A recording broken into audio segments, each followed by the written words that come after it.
नमस्कार दोस्तों, static GK के इस बेहतरीन क्लास में आप सभी का स्वागत है। आज के इस क्लास में हम लोग स्टैटिक जीके यानी कि सामान्य ज्ञान के इंपॉर्टेंट प्रश्नों को पढ़ने वाले हैं और ये सारे प्रश्न आपके एग्जाम के लिए बहुत ही ज्यादा इंपॉर्टेंट होगा। आप किसी भी एक दिवसीय परीक्षा की तैयारी कर रहे हैं तो ये क्लास आपके लिए बहुत ही ज्यादा इंपॉर्टेंट है और ये सारे प्रश्न किसी न किसी एग्जाम में पूछे गए हैं और इन प्रश्नों से संबंधित इसके आसपास के जितने भी प्रश्न बन सकेंगे आपके एग्जाम के लिए, उन सभी प्रश्नों को भी बताया जाएगा। तो देखिए यहाँ पे ढेर सारे प्रश्न आपके जीएस के मिलेंगे। ये सारे प्रश्न जीएस के सारे सब्जेक्ट से रहेंगे। जो आपके एग्जाम में जीएस के सारे सब्जेक्ट से प्रश्न पूछे जाते हैं, उन सारे सब्जेक्टों से प्रश्न है इस क्लास में लिए गए हैं और इन प्रश्नों से संबंधित जितने भी इंपॉर्टेंट प्रश्न बनेंगे आपके लिए उन सभी प्रश्नों को भी बताया जाएगा। और अगर आप लगातार क्लास लेते हैं तो ये सारे प्रश्न क्लास में ही आपको याद भी हो जाएंगे। तो चलिए हम लोग समय को बचाते हुए क्लास को शुरू करते हैं। तो देखिए सबसे पहला प्रश्न कह रहा है कि किस शहर को स्वर्ण द्वार का नगर कहा जाता है। तो देखिए यहाँ पे विभिन्न देश और विभिन्न महाद्वीपों के उपनाम भी पूछे जाते हैं। जैसे स्वर्ण द्वार का नगर कहा जाता है किस शहर को, तो वहां पे किस शहर को पूछ रहा है। तो स्वर्ण द्वार का नगर जो है सैन फ्रांसिस्को को कहा जाता है। किसे कहा जाता है? सैन फ्रांसिस्को को। अब आप लोग जानते हैं कि सैन फ्रांसिस्को कई बार बताया गया है कि आपको कहां पे है सैन फ्रांसिस्को, तो ये आपके अमेरिका में है। तो इसको आप लोग ध्यान रखेंगे। सैन फ्रांसिस्को को क्या कहा जाता है? तो इसे कहा जाता है स्वर्ण द्वार का नगर कहा जाता है। लेकिन अगर आपसे पूछे कि स्वर्ण नगरी किसे कहा जाता है, अगर आपसे केवल स्वर्ण नगरी पूछे तो किसे कहा जाता है? स्वर्ण नगरी। तो स्वर्ण नगरी क्या क्या पूछे तो आप लोग बताएंगे किसे? जोहान्सबर्ग को कहा जाता है। किसे कहा जाता है? अब जोहान्सबर्ग को क्यों स्वर्ण नगरी कहा जाता है? क्योंकि यहां से जो है सोना निकाला जाता है, सोने की खान है जोहान्सबर्ग में। और जोहान्सबर्ग कहां पे है? ये दक्षिण अफ्रीका में है और इसे क्या कहा जाता है? दक्षिण अफ्रीका कंट्री में है और इसे क्या कहा जाता है? स्वर्ण नगरी कहा जाता है। लेकिन अगर आपसे पूछे कि भारत की स्वर्ण नगरी किसे कहा जाता है, अगर आपसे पूछे कि भारत की स्वर्ण नगरी किसे कहा जाता है, तो भारत की जो स्वर्ण नगरी है वो जैसलमेर को कहा जाता है। किसे कहा जाता है? भारत की स्वर्ण नगरी को किसे कहा जाता है? जैसलमेर को कहा जाता है। तो ये सारे प्रश्न याद रखेंगे। जैसलमेर को भारत का स्वर्ण नगरी कहा जाता है और जैसलमेर भारत के किस राज्य में है? राजस्थान राज्य में है। ठीक, ये बातें देख लेंगे। अगर और कुछ प्रश्नों के बारे में हम लोग बात करें, जैसे अगर आपसे पूछे कि लघु यूरोप किसे कहा जाता है, किस देश को लघु यूरोप की संज्ञा दी गई है, तो लघु यूरोप की संज्ञा फ्रांस को दी गई है। किसे? फ्रांस को लघु यूरोप कहा जाता है। अगर आपसे पूछे कि वहीं पे कि यूरोप का रोगी किसे कहा जाता है या फिर यूरोप का मरीज भी कहा जाता है, किस देश को कहा जाता है, तो यहाँ पे ये बात आप लोग ध्यान रखेंगे। यूरोप का रोगी कह के पूछे किसे कहा जाता है, तो आप लोग किसे बताएंगे? तुर्की को कहा जाता है यूरोप का रोगी। किसे कहा जाता है? तुर्की को। या फिर यूरोप का मरीज कह के भी मिलता है ऑप्शन में, ये आप लोग देखेंगे। अगर आपसे पूछ ले यहीं पे तो यहाँ पे लिखेंगे। अगर आपसे पूछे कि दक्षिण का ब्रिटेन किसे कहा जाता है, दक्षिण का ब्रिटेन कह के किस देश को संबोधित करते हैं? दक्षिण का ब्रिटेन। तो दक्षिण का ब्रिटेन न्यूजीलैंड को कहते हैं। किसे कहते हैं? न्यूजीलैंड को कहते हैं। तो देखिए एक प्रश्न से संबंधित हमने ढेर सारे पॉइंट आपको बताएं जो आपके किसी भी एग्जाम में फंस सकते हैं यहां से प्रश्न, और यही सारे प्रश्न जो हैं एग्जाम में बार बार पूछे जाते हैं। आजकल यही सारे प्रश्न एग्जामों में ज्यादा पूछे जाते हैं। तो यहां से एक पॉइंट से, एक प्रश्न से संबंधित आपको कई प्रश्न बताए जाएंगे। जैसे स्वर्ण द्वार का नगर किसे कहा जाता है, तो सैन फ्रांसिस्को को कहा जाता है। सैन फ्रांसिस्को को कहा जाता है। सैन फ्रांसिस्को हमने बताया ये अमेरिका में है, ये आप लोग ध्यान रखेंगे। अब बात करते हैं, अगर आपसे पूछे कि स्वर्ण नगरी किस शहर को कहा जाता है, स्वर्ण नगरी, तो जोहान्सबर्ग को कहा जाता है। और जोहान्सबर्ग कहां पे है? दक्षिण अफ्रीका में है। जो आपको प्रश्न आते हैं वो आप लोग ना नोट करिए, उसको आप लोग केवल रिवीजन के तौर पे पढ़िए। लेकिन जो आपको नहीं पता, जिस प्रश्न के बारे में आप नहीं जानते, कॉपी पेन लेकर उसे जरूर नोट करिए अपने नोटबुक में। ठीक, और उसको रिवीजन करेंगे 2 बार तो वो आपको याद भी हो जाएगा। और लगातार हमारे साथ क्लास में बने रहते हैं तो वैसे भी आपको बहुत सारी चीजें यहाँ पे बताई जाती है जो रिपीट करके होती हैं, वो सारी चीजें भी आपको याद हो जाएंगी। तो देखिए भारत का स्वर्ण नगरी किसे कहा जाता है? जैसलमेर को कहा जाता है। और जैसलमेर है कहां पे? राजस्थान में। ठीक, अब बात करते हैं दक्षिण का ब्रिटेन किस देश को कहते हैं, तो न्यूजीलैंड को कहते हैं दक्षिण का ब्रिटेन। अगर आपसे पूछे कि लघु यूरोप किसे कहते हैं, तो फ्रांस को कहते हैं लघु यूरोप। और यूरोप का रोगी पूछे किसे कहते हैं, तो तुर्की को कहते हैं। इसके अलावा झीलों की वाटिका पूछ ले तो किसे कहते हैं? फिनलैंड को कहते हैं। ठीक, ये बातें आप लोग ध्यान रखेंगे। अगला प्रश्न है कि जीटी रोड किसने बनवाया था, तो देखिए जीटी रोड बनवाने की बात करें तो इसे शेरशाह सूरी ने बनवाया था। किसे बनवाया था? शेरशाह सूरी ने बनवाया था। अब शेरशाह सूरी के बारे में ढेर सारा एग्जाम में पूछा जाता है। अब जीटी रोड के बारे में इसका कुछ अन्य नाम भी था जीटी रोड के बारे में। तो इसका क्या अन्य नाम था, किन और नामों से जाना जाता है? तो देखिए जीटी रोड को इसे ग्रांड ट्रंक रोड भी बोला जाता है। इसे क्या बोला जाता है? ग्रांड ट्रंक रोड भी बोला जाता है। इसे जीटी रोड को ही सड़क ए आजम भी कहा जाता है। क्या कहा जाता है? सड़क, ये भी एग्जाम में पूछा गया, सड़क ए आजम किस रोड को कहते हैं? तो जीटी रोड को कहते हैं। और ये जो प्रश्न है यहां से एग्जाम में जरूर प्रश्न पूछे जाते हैं। ठीक, तो देखिए शेरशाह सूरी के बारे में बात करेंगे। अगर आपसे पूछे कि शेरशाह सूरी का बचपन का क्या नाम था, तो बचपन का नाम भी इसका एग्जाम में पूछा गया है। तो इसके बचपन का नाम जोना खां, फरीद खां था। क्या था? फरीद खां था इसके बचपन का नाम। ठीक, और ये बचपन में एक शेर मार दिया था, जिसके वजह से इसका नाम क्या पड़ गया? जिसके वजह से इसका नाम शेरशाह सूरी पड़ गया। ठीक, ये बात आप लोग ध्यान रखेंगे। अब पूछा जाता है शेरशाह सूरी का मकबरा कहां पे स्थित है? कई हजार बार ये प्रश्न एग्जामों में पूछा गया है कि शेरशाह सूरी का मकबरा कहां पे स्थित है। तो शेरशाह सूरी का मकबरा जो है सासाराम में है। कहां पे? सासाराम। और सासाराम कहां पे पड़ता है? बिहार में। ये बात आप लोग ध्यान रखेंगे क्योंकि एग्जाम में कई बार पूछा गया है शेरशाह सूरी का मकबरा कहां पे स्थित है। ठीक, और शेरशाह सूरी ने ही पटना की स्थापना किया था। किसकी? पटना की। अगर आपसे पूछे कि स्थापना किसने किया था, तो पटना की स्थापना करने वाले भी आपके शेरशाह सूरी हैं। पहले पटना का नाम पाटलिपुत्र था, जिसे बदल करके शेरशाह सूरी ने पटना कर दिया। ठीक, ये बातें आप लोग ध्यान रखेंगे। अब अगर आपसे पूछे पाटलिपुत्र की स्थापना किसने की थी, तो उदयन ने बसाया था पाटलिपुत्र नामक शहर को। ये सारी बातें आप लोग ध्यान रखेंगे। अगला प्रश्न है कि इसका रिवीजन करेंगे। देखिए जीटी रोड किसने बनवाया था? अगर आपसे पूछे कि किसने बनवाया, तो आप लोग बताएंगे किसने? शेरशाह सूरी ने जीटी रोड का निर्माण कराया था। किसने? शेरशाह सूरी का। और शेरशाह सूरी के बचपन का नाम क्या था? तो बचपन का इसका नाम था, बचपन का नाम आप लोग इसका नोट करेंगे, तो बचपन का नाम फरीद खां था। ये बात आप लोग ध्यान रखेंगे। इसका मकबरा कहां पे बना हुआ है? तो शेरशाह सूरी का मकबरा सासाराम बिहार में स्थित है। अब जीटी रोड के अन्य नाम कुछ हैं जो एग्जाम में पूछे जाते हैं। इसे ग्रांड ट्रंक रोड भी बोलते हैं और इसे सड़क ए आजम भी बोलते हैं। क्या बोलते हैं? ग्रांड ट्रंक रोड और सड़क आजम। पटना की स्थापना किसने किया? शेरशाह सूरी ने। तो इन पॉइंट को आप लोग ध्यान रखेंगे। ठीक, अगला प्रश्न कि किसे ऋग्वेद में युद्ध का देवता माना गया? तो युद्ध का देवता, तो ऋग्वेद में जो युद्ध के देवता माना गया है वो इंद्र को माना गया है। किसे? ऋग्वेद में इंद्र को युद्ध का देवता माना गया है। और ऋग्वेद में इंद्र का नाम पुरंदर मिलता है। क्या मिलता है? पुरंदर। फिर इनका नाम क्या मिलता है? पुरंदर। ठीक, ये बातें आप लोग ध्यान रखेंगे। अब बात कर लेते हैं ऋग्वेद के बारे में, क्योंकि ऋग्वेद हमारे एग्जाम के लिए बहुत इंपॉर्टेंट है। अब पूछा जाता है कि मतलब फला चीज का मतलब उल्लेख, जैसे सिंधु नदी का कितनी बार ऋग्वेद में उल्लेख है, या फिर भगवान इंद्र का कितने बार उल्लेख है सिंधु नदी में, कितने बार नाम मिलता है, या फिर पूछता है कि आपका सरस्वती नदी का कितना बार नाम मिलता है ऋग्वेद में। ठीक, इस तरह के प्रश्न पूछे जाते हैं एग्जाम में। या फिर अग्नि का उल्लेख कितनी बार है? तो अगर इंद्र के बारे में आपसे पूछे कि इसका उल्लेख ऋग्वेद में कितनी बार है, ऋग्वेद में उल्लेख, तो इसका 250 बार उल्लेख है। किसके कितना बार? ऋग्वेद का उल्लेख इसमें 250 बार है। इंद्र का उल्लेख, इंद्र नाम का उल्लेख ऋग्वेद में 250 बार है। ठीक है, ये बात आप लोग ध्यान रखेंगे। अगर आपसे पूछे कि वहीं पे अग्नि देवता का उल्लेख कितनी बार है ऋग्वेद में, जो है अग्नि देवता का उल्लेख कितनी बार है, तो ये आप लोग ध्यान रखेंगे। अग्नि देवता का उल्लेख 200 बार है। कितनी बार है ऋग्वेद में अग्नि देवता का उल्लेख?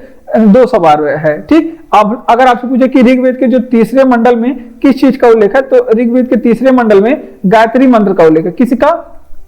गायत्री मंत्र का उल्लेख है। ठीक, ये बातें आप लोग ध्यान रखेंगे। अगर आपसे पूछे कि ऋग्वेद के 9वें मंडल में किस चीज का उल्लेख है, तो ये सोम को समर्पित है। किसको? सोम को समर्पित। ये सभी एग्जाम में पूछे गए प्रश्न। ठीक, ये बात आप लोग ध्यान रखेंगे। ये सोम को समर्पित मंडल है ऋग्वेद का 9वां मंडल। अब बात कर लेते हैं कुछ इंपॉर्टेंट प्रश्नों के बारे में। जैसे अगर आपसे पूछेगा कि ऋग्वेद के ब्राह्मण ग्रंथ कौन है, ऋग्वेद के ब्राह्मण ग्रंथ कौन कौन से? तो ब्राह्मण ग्रंथ ऋग्वेद के 2 हैं। एक तो आपका हो गया क्या? ऐतरेय एंड कौशितकी। ऐतरेय एंड कौशितकी ये ऋग्वेद के ब्राह्मण ग्रंथ है। ठीक, तो ये बातें आप लोग ध्यान रखें। कौशितकी ये ऋग्वेद के ब्राह्मण ग्रंथ है। अगर आपसे पूछे कि ऋग्वेद के उपवेद क्या है, ऋग्वेद के उपवेद बताइए क्या है, तो आर्य वेद है ऋग्वेद के उपवेद। क्या है? आर्य वेद है ऋग्वेद के उपवेद। ठीक, इतनी बातें आप लोग यहां से ध्यान रखेंगे। तो इस प्रश्न से आप लोग इतना ध्यान रखेंगे। देखिए किसे ऋग्वेद में युद्ध का देवता माना गया है, तो भगवान इंद्र को ऋग्वेद में युद्ध का देवता माना गया है। इंद्र का नाम पुरंदर भी मिलता है। क्या मिलता है? भगवान इंद्र का नाम ऋग्वेद में पुरंदर भी मिलता है। ये बातें आप लोग ध्यान रखेंगे। अब बात करते हैं, अगर आपसे पूछे कि भगवान इंद्र का उल्लेख कितनी बार मिला है ऋग्वेद में, तो 200 बार मिला है। अगर आपसे पूछे कि अग्नि देवता का उल्लेख कितनी बार मिला है तो 200 बार मिला है, और जबकि इंद्र का पूछे कितनी बार उल्लेख मिला है तो 250 बार मिला है। ऋग्वेद के तीसरे मंडल में क्या है, तो ये गायत्री मंत्र का उल्लेख है ऋग्वेद के तीसरे मंडल में। अगर आपसे पूछे कि ऋग्वेद के 9वें मंडल में किसको समर्पित है, तो ये सोम को समर्पित है, सोम देवता को समर्पित है। और ऋग्वेद का ब्राह्मण ग्रंथ पूछ ले क्या है, तो ऐतरेय एंड कौशितकी ऋग्वेद का ब्राह्मण ग्रंथ है। कौन है, ऐतरेय एंड कौशितकी ऋग्वेद का ब्राह्मण ग्रंथ है। अगर आपसे पूछे कि ऋग्वेद का उपवेद कौन से होते हैं, तो आर्यवेद होते हैं ऋग्वेद के उपवेद। कौन है, आर्यवेद। ठीक, इतनी बातें आप लोग ध्यान रखेंगे। ठीक, इतनी बातें आप लोग ध्यान रखेंगे। और आपको क्लास अच्छा लग रहा हो तो क्लास को लाइक करिए, अपने दोस्तों तक भी शेयर करिए, और चैनल को सब्सक्राइब करके, आप नहीं अगर चैनल सब्सक्राइब किए हैं तो हमारे साथ जुड़ जाइए। और आपको अगर पीडीएफ चाहिए तो पीडीएफ चैनल का लिंक जो है, टेलीग्राम चैनल का लिंक डिस्क्रिप्शन में दिया गया है, आप वहां पर जाकर के पीडीएफ इसका पा सकते हैं और पढ़ सकते हैं। ठीक, इस क्लास का पूरा पीडीएफ वहां पे अपलोड होगा। ठीक, बात करते हैं अगले प्रश्न की ओर। अब अगला प्रश्न हमारा कह रहा है कि लोकसभा की पहली महिला अध्यक्ष कौन है। इंपॉर्टेंट प्रश्न है, लोकसभा की पहली महिला अध्यक्ष। और यहां से लोकसभा से जितने इंपॉर्टेंट प्रश्न है, पहली महिला अध्यक्ष, पहले पुरुष अध्यक्ष और वर्तमान समय अध्यक्ष कौन है, और लोकसभा का गठन कब किस अनुच्छेद में है, और विघटन कौन करता है, कब करता है, ये सभी हम लोग पढ़ने वाले हैं। देखिए, अगर आपसे पूछे कि लोकसभा की पहली महिला अध्यक्ष कौन थी, तो लोकसभा की पहली महिला अध्यक्ष मीरा कुमार थी। कौन थी, मीरा कुमार थी। ये बात आप लोग ध्यान रखेंगे। अगर आपसे पूछे कि लोकसभा के पहले पुरुष अध्यक्ष कौन थे, लोकसभा के पहले पुरुष अध्यक्ष का नाम बताइए कौन थे, तो लोकसभा के पहले अध्यक्ष थे जीवी मावलंकर। कौन थे, जीवी मावलंकर थे। ठीक, ये बात आप लोग ध्यान रखेंगे। अगर आपसे पूछे कि लोकसभा के वर्तमान समय अध्यक्ष कौन है, लोकसभा में वर्तमान अध्यक्ष कौन है, तो ये आप लोग बताएंगे कि लोकसभा में जो वर्तमान समय अध्यक्ष है उनका नाम क्या है, ओम बिड़ला। कौन है, ओम बिड़ला है। ठीक, ये बातें आप लोग ध्यान रखेंगे। अब लोकसभा के बारे में देखेंगे, इंपॉर्टेंट प्रश्न है। अगर आपसे पूछे कि यहाँ पे लोकसभा का गठन किस अनुच्छेद के तहत होता है, लोकसभा का गठन जो है अनुच्छेद 81 में बताया गया। किस अनुच्छेद में, अनुच्छेद 81 में बताया गया है। अगर आपसे पूछे कि लोकसभा की स्थापना कब हुई थी, अगर आपसे पूछे कि लोकसभा की स्थापना कब हुई थी, तो इसकी स्थापना आप लोग ध्यान रखेंगे 1952 में हुई थी। कब लोकसभा की स्थापना कब हुई थी, 1952 में। ये बात आप लोग ध्यान रखेंगे। अगर आपसे पूछे कि वहीं पे यहाँ पे नोट करेंगे आप लोग, लोकसभा के बारे में एक दो पॉइंट और नोट करेंगे। जैसे अगर आपसे पूछे कि लोकसभा भंग किस अनुच्छेद के तहत किया जाता है, तो लोकसभा को भंग आर्टिकल 85 के द्वारा राष्ट्रपति जी करते हैं। अगर आपको लोकसभा का सदस्य बनना हो तो आपकी आयु कितनी वर्ष होनी चाहिए, तो आयु इसकी लोकसभा की सदस्य की आयु 25 वर्ष होती है। अगर आपसे पूछे कि लोकसभा में जो है कार्यकाल कितने वर्ष का होता है, कार्यकाल कितने वर्ष का होता है लोकसभा सदस्यों का, तो ये भी आप लोग ध्यान रखेंगे। 5 वर्ष का कार्यकाल होता है। ये एक अस्थायी सदन होता है, इसे प्रथम सदन भी कहते हैं, और ये भंग किया जा सकता है। ठीक, तो इतनी बातें लोकसभा से याद रखेंगे। तो इसको रिवीजन करेंगे। देखिए, अगर आपसे पूछे कि लोकसभा की प्रथम महिला अध्यक्ष कौन थी, तो लोकसभा की पहली महिला अध्यक्ष थी मीरा कुमार। कौन थी, मीरा कुमार थी। अब लोकसभा के बारे में बात करेंगे तो लोकसभा के पहले पुरुष अध्यक्ष पूछेगा अगर आपसे, तो आप लोग जीवी मावलंकर बताएंगे। कौन, जीवी मावलंकर है। अगर आपसे पूछे कि लोकसभा में वर्तमान समय अध्यक्ष कौन है, तो ओम बिड़ला लोकसभा के वर्तमान समय अध्यक्ष है। ठीक, अगर आपसे पूछे कि लोकसभा का गठन कब हुआ है, तो लोकसभा का गठन किस अनुच्छेद के द्वारा होता है, लोकसभा का अध्यक्ष 81 अनुच्छेद के द्वारा होता है। और बात करते हैं लोकसभा की स्थापना कब हुई थी, तो भारत में लोकसभा की स्थापना 1952 में हुई थी। कब हुई थी, 1952 में। अब बात करते हैं लोकसभा के बारे में। अगर आपसे पूछे कि इसको भंग किस अनुच्छेद के द्वारा किया जाता है, अनुच्छेद 85 के द्वारा राष्ट्रपति लोकसभा को भंग करते हैं। कौन करते हैं, राष्ट्रपति लोकसभा को भंग करते हैं। अगर आपसे पूछे कि इसकी आयु कितनी है, तो 25 वर्ष है। किसकी, मतलब लोकसभा सदस्य बनने की न्यूनतम आयु 25 वर्ष है, और कार्यकाल इसका कितना है, 5 वर्ष है। लोकसभा का कार्यकाल 5 वर्षों तक चलता है। ठीक, ये बातें आप लोग ध्यान रखेंगे। अब बात करते हैं कि संसद 79 में सम्मिलित है, तो संसद में क्या क्या सम्मिलित है, तो देखिए संसद के अंग की बात करें तो 3 होते हैं। कौन कौन होते हैं, 3 अंग। एक तो हो गया राष्ट्रपति, और भारत में राष्ट्रपति का पद अनुच्छेद नंबर 52 में है। और दूसरा आपका हो गया लोकसभा। भारत में लोकसभा कितने अनुच्छेद में है, लोकसभा का गठन अभी हमने बताया अनुच्छेद 81 में। और तीसरा है आपका राज्यसभा। कौन है, तीसरा आपका राज्यसभा। तो इन तीनों से मिलकर के संसद बनता है, इन तीनों से मिलकर के संसद बनता है। और राज्यसभा अनुच्छेद 80 में है, और मतलब संसद के बारे में उल्लेख 79 अनुच्छेद में। किसमें, 79 अनुच्छेद में। ठीक, ये बातें आप लोग ध्यान रखेंगे। अब बात कर लेते हैं यहाँ पे संसद से संबंधित इंपॉर्टेंट प्रश्न जो आपके एग्जाम में बन सकते हैं। तो देखिए, अगर बात करें लोकसभा की और बात करते हैं राज्यसभा के, तो इसके अलग अलग नाम भी हैं। राज्यसभा और लोकसभा के अलग अलग नाम है। तो देखिए कौन कौन से नाम है। देखिए, अगर आपसे पूछे कि लोकसभा का अन्य नाम क्या है, इसे प्रथम सदन कहते हैं। इसे क्या कहते हैं, प्रथम सदन कहते हैं। और राज्यसभा को क्या कहते हैं, इसे द्वितीय सदन कहते हैं। क्या कहते हैं, द्वितीय सदन कहते हैं। ठीक, ये बात आप लोग ध्यान रखेंगे। और लोकसभा के बारे में ध्यान रखेंगे, ये प्रथम सदन है, ये द्वितीय सदन है। और लोकसभा के बारे में ध्यान रखेंगे, ये एक अस्थायी सदन होता है। क्या होता है? अस्थायी सदन, यानी कि इसको भंग किया जा सकता है, इसे भंग किया जा सकता है। और राज्यसभा जो है ये अस्थायी सदन होता है। कैसा सदन होता है? अस्थायी सदन होता है। ठीक, ये बातें आप लोग ध्यान रखेंगे। और इसका एक नाम है लोकसभा को क्या कहते हैं? इसे निम्न सदन भी बोलते हैं। क्या कहते हैं? निम्न सदन लोकसभा को बोलते हैं। और राज्यसभा को क्या बोलते हैं? इसे उच्च सदन बोलते हैं। ठीक, इतनी इसका नाम है। ठीक, ये बातें आप लोग ध्यान रखेंगे। अब बात कर लेते हैं, अगर आपसे पूछे कि संसद का अगर कार्यवाही हो रहा है तो कार्यवाही की जो संसद की जो कार्यवाही होगी या फिर संसद की जो सदन है उसकी शुरुआत कब से होगी? तो शुरू होगी जब शुरुआत की बात करें तो हमारे संसद का जो सत्र की शुरुआत की जाती है तो ये आप लोग ध्यान रखेंगे, इसका शुरुआत हमेशा जनगण मन से करते हैं। किसका? जनगण मन का गान करके इसका शुरुआत करते हैं, यानी कि हमारे राष्ट्रीय गान को गाया जाता है कार्यकाल शुरू करने से पहले। और समाप्ति पर इसको क्या गाया जाता है? समाप्ति क्या चीज गाकर किया जाता है? तो समाप्ति गाकर वंदे मातरम गा के करते हैं। किसे? वंदे मातरम गा के करते हैं। ठीक, ये बातें आप लोग ध्यान रखेंगे, ये भी बात एग्जाम में पूछा गया है। ठीक, तो इतनी बातें आप लोग ध्यान रखेंगे। जैसे अगर आपसे पूछे कि संसद 79 में सम्मिलित क्या है, तो इसके 3 अंग होते हैं। कौन कौन? एक तो राष्ट्रपति होता है, अनुच्छेद 52 में इसका उल्लेख है। और एक लोकसभा होता है जिसका उल्लेख अनुच्छेद 81 में है। और एक राज्यपाल होता है जिसका उल्लेख किसमें है? अनुच्छेद नंबर 80 में होता है। ठीक, राज्यसभा होता है जिसका उल्लेख अनुच्छेद 80 में है। अब लोकसभा को और किस किस नाम से जानते हैं? तो इसे प्रथम सदन कहते हैं। अब जो कि राज्यसभा को क्या कहते हैं? इसे द्वितीय सदन कहते हैं। और लोकसभा को अस्थायी सदन कहते हैं, अस्थायी सदन कहते हैं। ठीक, क्योंकि ये भंग किया जा सकता है। और राज्यसभा को क्या बोलते हैं? अस्थायी सदन, क्योंकि ये कभी भंग नहीं होता। और निम्न सदन से बोलते हैं। और राज्यसभा को क्या बोलते हैं? उच्च सदन बोलते हैं। अब जब संसद की जो है कार्यवाही शुरू होती है तो वो जनगण मन से शुरुआत की जाती है। संसद का जो सत्र बैठक शुरू की जाती है वो जनगण मन से शुरू की जाती है और समाप्ति वंदे मातरम गा करके किया जाता है। ठीक, ये बातें भी आप लोग इस प्रश्न से याद रखेंगे। अब बढ़ते हैं अपने अगले प्रश्न की ओर। अगला प्रश्न है, ये एग्जाम में आपको कई बार मिला भी होगा, एग्जामों में ये ज्यादा पूछा जाता है प्रश्न, और कई बार हम ही बताए होंगे। और ये हिस्ट्री से संबंधित आपके इंपॉर्टेंट प्रश्न है। नालंदा विश्वविद्यालय के बारे में, और एक कुमार गुप्त ने बनवाया था। और कुमार गुप्त गुप्त वंश के शासक थे, और गुप्त वंश के शासक से संबंधित हम लोग इंपॉर्टेंट प्रश्न पढ़ने वाले। जैसे अगर आपसे पूछे कि नालंदा विश्वविद्यालय का निर्माण किसने करवाया था, तो नालंदा विश्वविद्यालय का निर्माण हमेशा याद रखेंगे आप लोग, कुमार गुप्त ने करवाया था। किसने? कुमार गुप्त ने करवाया था। ठीक, ये बातें आप लोग ध्यान रखेंगे। अब यहाँ पे गुप्त वंश के बारे में कुछ चीजें देख लेते हैं जो एग्जाम के लिए इंपॉर्टेंट है। तो सबसे पहले गुप्त वंश से क्या पूछा जाएगा कि गुप्त वंश की स्थापना कब हुई थी? तो गुप्त वंश की स्थापना किसने किया था? श्रीगुप्त ने किया था। किसने? श्रीगुप्त ने किया था। ये बात आप लोग ध्यान रखेंगे। और पूछा जाएगा कि गुप्त वंश के बारे में जानकारी किस अभिलेख से मिलती है? तो जानकारी की बात करें गुप्त वंश के बारे में जानकारी, तो ये आप लोग ध्यान रखेंगे।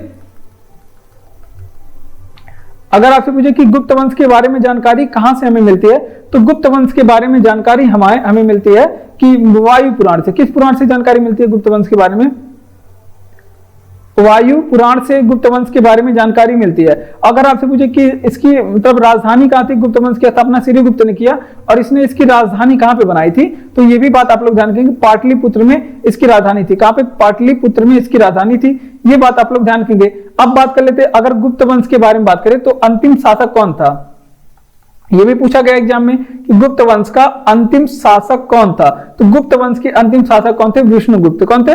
विष्णुगुप्त। ठीक, ये बातें आप लोग यहां से गुप्त वंश से याद रखेंगे क्योंकि ये बातें इंपॉर्टेंट है आपके एग्जाम के लिए। गुप्त वंश से प्रश्न पूछा जाएगा तो ये सारे प्रश्न ज्यादा पूछे गए हैं आज तक जो हमने बताया। देखिए, नालंदा विश्वविद्यालय का निर्माण किसने किया था?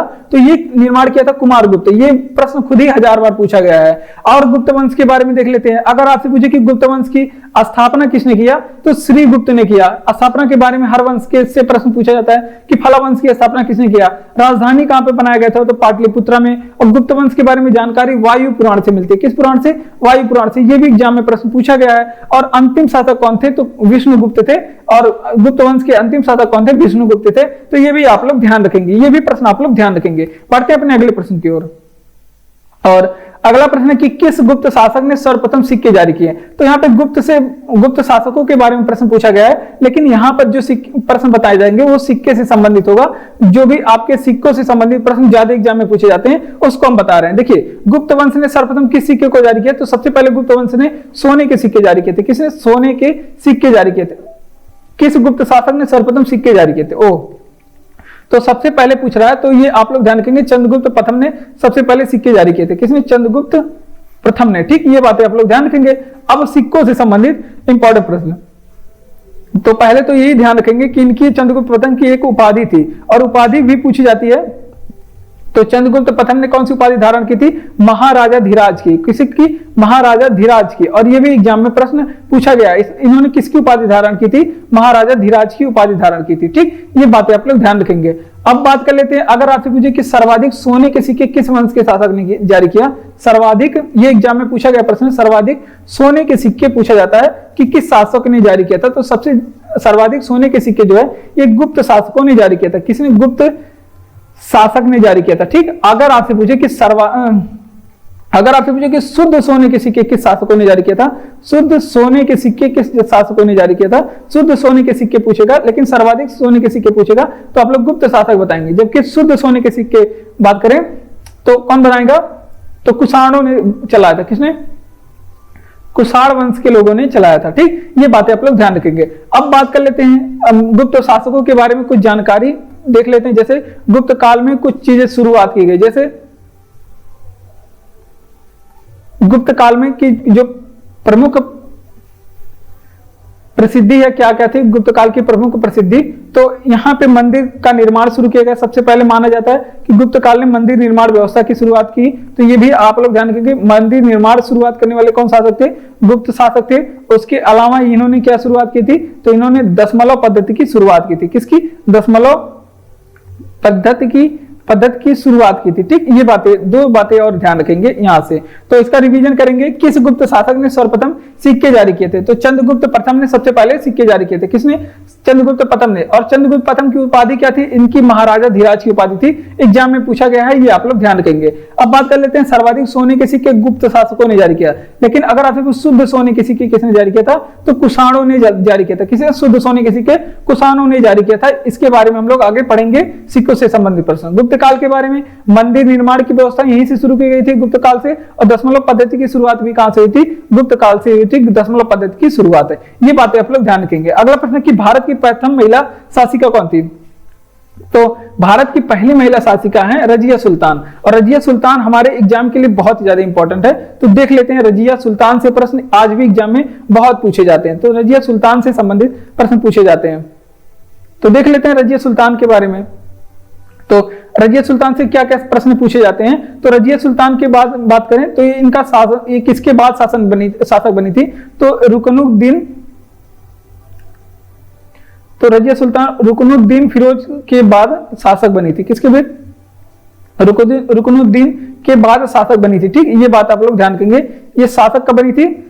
तो प्रथम महिला शासिका कौन थी? रजिया सुल्तान थी। और रुकनुद्दीन के बाद ये शासक बनी थी। अब रजिया सुल्तान के बारे में पूछा जाता है कि इनके पिता का क्या नाम था? तो इनका पिता का नाम इल्तुतमिश था। रजिया सुल्तान के पिता का नाम, ये एग्जाम में पूछा गया प्रश्न है कि रजिया सुल्तान के पिता का नाम क्या था? या फिर ऐसे प्रश्न पूछा जाता है कि रजिया सुल्तान किसकी बेटी थी? या फिर इसी तरह से भी पूछा जाता है कि इल्तुतमिश की बेटी कौन थी? तो ये प्रश्न एग्जाम में पूछे जाते हैं। और इनका एक और नाम था इल्तुतमिश का एक नाम अल्तमश भी था।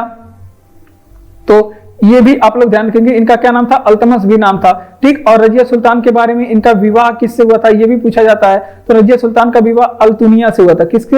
अल्तुनिया से हुआ था रजिया सुल्तान का विवाह। ये बात आप लोग ध्यान रखेंगे। इनके बॉयफ्रेंड थे, ऐसे बताया जाता है। रजिया सुल्तान के बॉयफ्रेंड अल्तुनिया थे और इनसे विवाह हुआ था इनका। ठीक, ये भी बात आप लोग ध्यान रखेंगे। अब रजिया सुल्तान के मकबरा कहां पे है? ये भी एग्जाम में पूछा जाता है। और रजिया सुल्तान का हत्या कहां पे किया गया था? तो रजिया सुल्तान की हत्या की बात करें, इनके कैथल के पास डाकुओं ने इनका हत्या किया गया था। और ये पूछा जाता है कि रजिया सुल्तान की हत्या में किसका हाथ था? तो बहराम शाह का हाथ था। किसका? बहराम शाह का हाथ था रजिया सुल्तान की हत्या में। ठीक, ये भी बात आप लोग ध्यान रखेंगे, बहराम शाह का हाथ रजिया सुल्तान की हत्या में था। और रजिया सुल्तान का मकबरा भी कहां पे? कैथल में बनाया गया है। कहां पे? कैथल में इनका मकबरा भी बनाया गया है। तो ये बातें आप लोग ध्यान रखेंगे, इतनी बातें आप लोग यहां से ध्यान रखेंगे। तो देखिए, भारत की पहली महिला शासिका कौन थी? तो रजिया सुल्तान जो है भारत की पहली महिला शासिका थी। और शासक बनी थी रुकनुद्दीन के बाद। रुकनुद्दीन के बाद ये शासक बनी थी। रजिया सुल्तान के पिता का नाम पूछा जाता है तो इल्तुतमिश था। और इल्तुतमिश का अन्य नाम क्या था? अल्तमश भी इसका अन्य नाम था। ठीक, ये बातें आप लोग ध्यान रखेंगे। रजिया सुल्तान का विवाह किसके साथ हुआ था? तो अल्तुनिया के साथ रजिया सुल्तान का विवाह हुआ था। और बात करते हैं, अगर आपसे पूछे कि रजिया सुल्तान का मकबरा कहाँ पे बना हुआ है? तो कैथल में इनका मकबरा बना हुआ है, क्योंकि इनकी हत्या जो है कैथल के पास हुई थी। और इनकी हत्या में बताया जाता है हाथ किसका था? तो बहराम शाह का हाथ था इनकी हत्या कराने में। तो इतनी बातें आप लोग यहाँ से ध्यान रखेंगे। हिंदू धर्म ग्रंथों का अध्ययन करने वाला प्रथम मुस्लिम कौन था? तो हिंदू धर्म ग्रंथों का अध्ययन करने वाला पहला मुस्लिम, देखिए हिस्ट्री से संबंधित प्रश्न है और मुगल काल से संबंधित प्रश्न है, और यहाँ से मुगल काल से संबंधित जितने भी इंपॉर्टेंट प्रश्न बनेंगे आपके एग्जाम के लिए वो हम लोग बताएंगे। देखिए हिंदू धर्म ग्रंथों का अध्ययन करने वाला प्रथम मुस्लिम कौन था? तो हिंदू धर्म ग्रंथों का अध्ययन यहाँ पे पूछ रहा है, क्योंकि जो अकबर था वो बहुत सारे धर्म ग्रंथों का अनुवाद कराया, बहुत सारे धर्म ग्रंथों के बारे में जानकारी भी लिया, लेकिन अध्ययन की बात यहाँ पे कर रहा है तो दारा सिको हो जाएगा, क्योंकि जो अकबर था वो पढ़ा लिखा नहीं था। ठीक, ये बात आप लोग ध्यान रखेंगे, दारा सिको हो जाएगा। ठीक, अब इसके बारे में बात कर लेते हैं। दारा सिको एग्जाम में पूछा गया है, तो ये जो है शाहजहां के सबसे बुद्धिमान पुत्र था। किसका? शाहजहां का सबसे बुद्धिमान पुत्र था, और इसकी कुछ उपाधि थी, दारा सिको की कुछ उपाधियां भी थी जो एग्जाम में पूछी जाती हैं। तो दारा सिको की क्या उपाधि थी? बुलंद इकबाल कहा जाता है इसे। बुलंद ए इकबाल किसकी उपाधि थी? तो इसी की उपाधि थी, बुलंद ए इकबाल दारा सिको की उपाधि थी। इसके अलावा शाह इकबाल भी कहा जाता है, इसे क्या बोला जाता है? शाह इकबाल भी बोला जाता है। तो ये बातें आप लोग ध्यान रखेंगे, बुलंद इकबाल और शाह इकबाल ये दारा सिको की उपाधि थी। ठीक, अब एक युद्ध ध्यान रखेंगे जिसे सामूगढ़ का युद्ध या फिर धर्मत का युद्ध भी कहा जाता है। सामूगढ़ का एंड धर्मत का युद्ध ये पूछा जाता है एग्जाम में, ये पूछा गया है कि किसके किसके बीच में हुआ था? तो ये औरंगजेब और दारा सिको के बीच में हुआ है। किसके बीच में? औरंगजेब वर्सेस दारा सिको। ये बात आप लोग ध्यान रखेंगे, किसके बीच में हुआ है? औरंगजेब वर्सेस दारा सिको के बीच में ये युद्ध हुआ था, और ये युद्ध एग्जाम में पूछा गया है, तो फिर से पूछ ले तो आप लोग इसे याद रखेंगे। तो हिंदू धर्म ग्रंथ का अध्ययन करने वाला प्रथम मुस्लिम कौन था? तो दारा सिको था। ये हिंदू धर्म ग्रंथों का अध्ययन करता था। और अगर आपसे पूछे कि दारा सिको की उपाधि कौन थी? तो बुलंद इकबाल इसकी उपाधि थी और शाह इकबाल इसकी उपाधि थी। तो ये दोनों ही उपाधियां आप लोग ध्यान रखेंगे। अगर आपसे पूछे कि सामूगढ़ एंड धर्मत का युद्ध किसके किसके बीच में हुआ था? तो सामूगढ़ और धर्मत के युद्ध के बारे में बात करें, ये औरंगजेब और दारा सिको के बीच में हुआ था। औरंगजेब और दारा सिको के बीच में हुआ था। तो ये बातें आप लोग ध्यान रखेंगे। बढ़ते हैं अपने अगले प्रश्न की ओर। और अगला प्रश्न हमारा कह रहा है कि होली के त्योहार में भाग लेने वाला दिल्ली का प्रथम सुल्तान कौन था? तो होली के त्योहार में भाग लेने वाले जो है, और ये भी हिस्ट्री से संबंधित है और दिल्ली सल्तनत का प्रश्न है। तो देखिए यहां से प्रश्न हम लोग पढ़ने वाले हैं। तो उसका शासक कौन था? मोहम्मद बिन तुगलक। होली के त्योहार में भाग लेने वाला शासक मोहम्मद बिन तुगलक था। अब ये एग्जाम में प्रश्न पूछा गया है। अब मोहम्मद बिन तुगलक से क्या क्या एग्जाम में प्रश्न पूछे जाते हैं वो सभी हम लोग पढ़ेंगे। ठीक, अगर आपसे पूछे कि और इसका एक और नाम था तो इसको जौना खां कहा जाता है। क्या कहा जाता है? इसे जौना खां भी कहा जाता है। ये एग्जाम में पूछा गया है, ये भी प्रश्न आप लोग ध्यान रखेंगे। अब क्या क्या प्रश्न यहां से पूछे गए हैं जो ज्यादा पूछे जाते हैं? तो इनके दरबार में एक यात्री आता है। मोहम्मद बिन तुगलक के दरबार में एक यात्री आता है। ये एग्जाम में पूछा गया है कि मोहम्मद बिन तुगलक के दरबार में कौन सा यात्री आया था? तो इनके दरबार में मोरक्को निवासी इब्न बतूता आया था। कौन? इब्न बतूता आया था। और इब्न बतूता कहाँ का निवासी था? तो ये भी आप लोग ध्यान रखेंगे, ये मोरक्को का रहने वाला था। कहाँ का? मोरक्को का रहने वाला था। और ये आया था आपके मोहम्मद बिन तुगलक के दरबार में, और इन्होंने एक पुस्तक भी लिखी थी। इब्न बतूता की एक पुस्तक है जो एग्जाम में पूछी जाती है कि कौन सी पुस्तक इब्न बतूता की है। तो इन्होंने रेहला नामक पुस्तक लिखा था। क्या नामक पुस्तक लिखा था? रेहला नामक पुस्तक लिखा था। ठीक, ये बातें आप लोग ध्यान रखेंगे। अब मोहम्मद बिन तुगलक के बारे में यहाँ पे एक इन्होंने कृषि विभाग की स्थापना किया था जिसे दीवान ए कोही कहा जाता है। क्या बोला जाता है? दीवान ए कोही। और ये भी प्रश्न एग्जाम में पूछा गया है कि दीवान ए कोही की स्थापना किसने किया था? तो दीवान ए कोही की स्थापना मोहम्मद बिन तुगलक ने किया था। और ये क्या था? एक कृषि विभाग था। क्या था? कृषि विभाग था। तो ये बातें कुछ मोहम्मद बिन तुगलक से पूछी गई हैं। और मोहम्मद बिन तुगलक को पागल शासक भी कहा जाता है। क्या कहा जाता है? इसको पागल शासक या फिर बुद्धिमान पागल कहा जाता है। क्या कहा जाता है? बुद्धिमान पागल कह के भी संबोधित किया जाता है। ठीक, ये बातें आप लोग ध्यान रखेंगे, क्योंकि ये तो था बुद्धिमान, मतलब अंदर से तो बुद्धिमान था, लेकिन जो भी योजनाएं बनाता था, जो भी नीति बनाता था, वो उल्टा हो जाता था। करना कुछ और चाहता था बेचारा, हो कुछ और जाता था।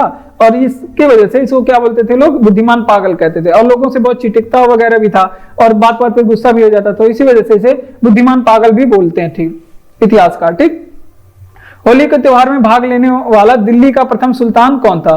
तो होली के त्योहार में भाग लेने वाला दिल्ली का पहला सुल्तान मोहम्मद बिन तुगलक था। किसने? मोहम्मद बिन तुगलक था, और जिसका नाम क्या था? जौना खां भी इसका नाम था। ठीक, ये बात आप लोग ध्यान रखेंगे। अब मोहम्मद बिन तुगलक को बुद्धिमान पागल के नाम से भी जाना जाता है। ठीक, क्योंकि ये योजनाएं तो सही बनाता था लेकिन हो जाता था उसका कुछ उल्टा। ठीक, अब मोहम्मद बिन तुगलक के दरबार में एक विदेशी यात्री आया था जिसको क्या बोलते हैं? इब्न बतूता बोलते हैं। और इब्न बतूता कहाँ का निवासी था? मोरक्को का निवासी था। कहाँ का? मोरक्को का निवासी था। ये बात आप लोग ध्यान रखेंगे। दीवान ए कोही की स्थापना किसने किया? तो दीवान ए कोही एक कृषि विभाग था और इसकी स्थापना कौन किया? मोहम्मद बिन तुगलक। मोहम्मद और इब्न बतूता ने एक पुस्तक लिखा जिसका नाम है रेहला, और इस पुस्तक के बारे में भी एग्जाम में पूछा जाता है।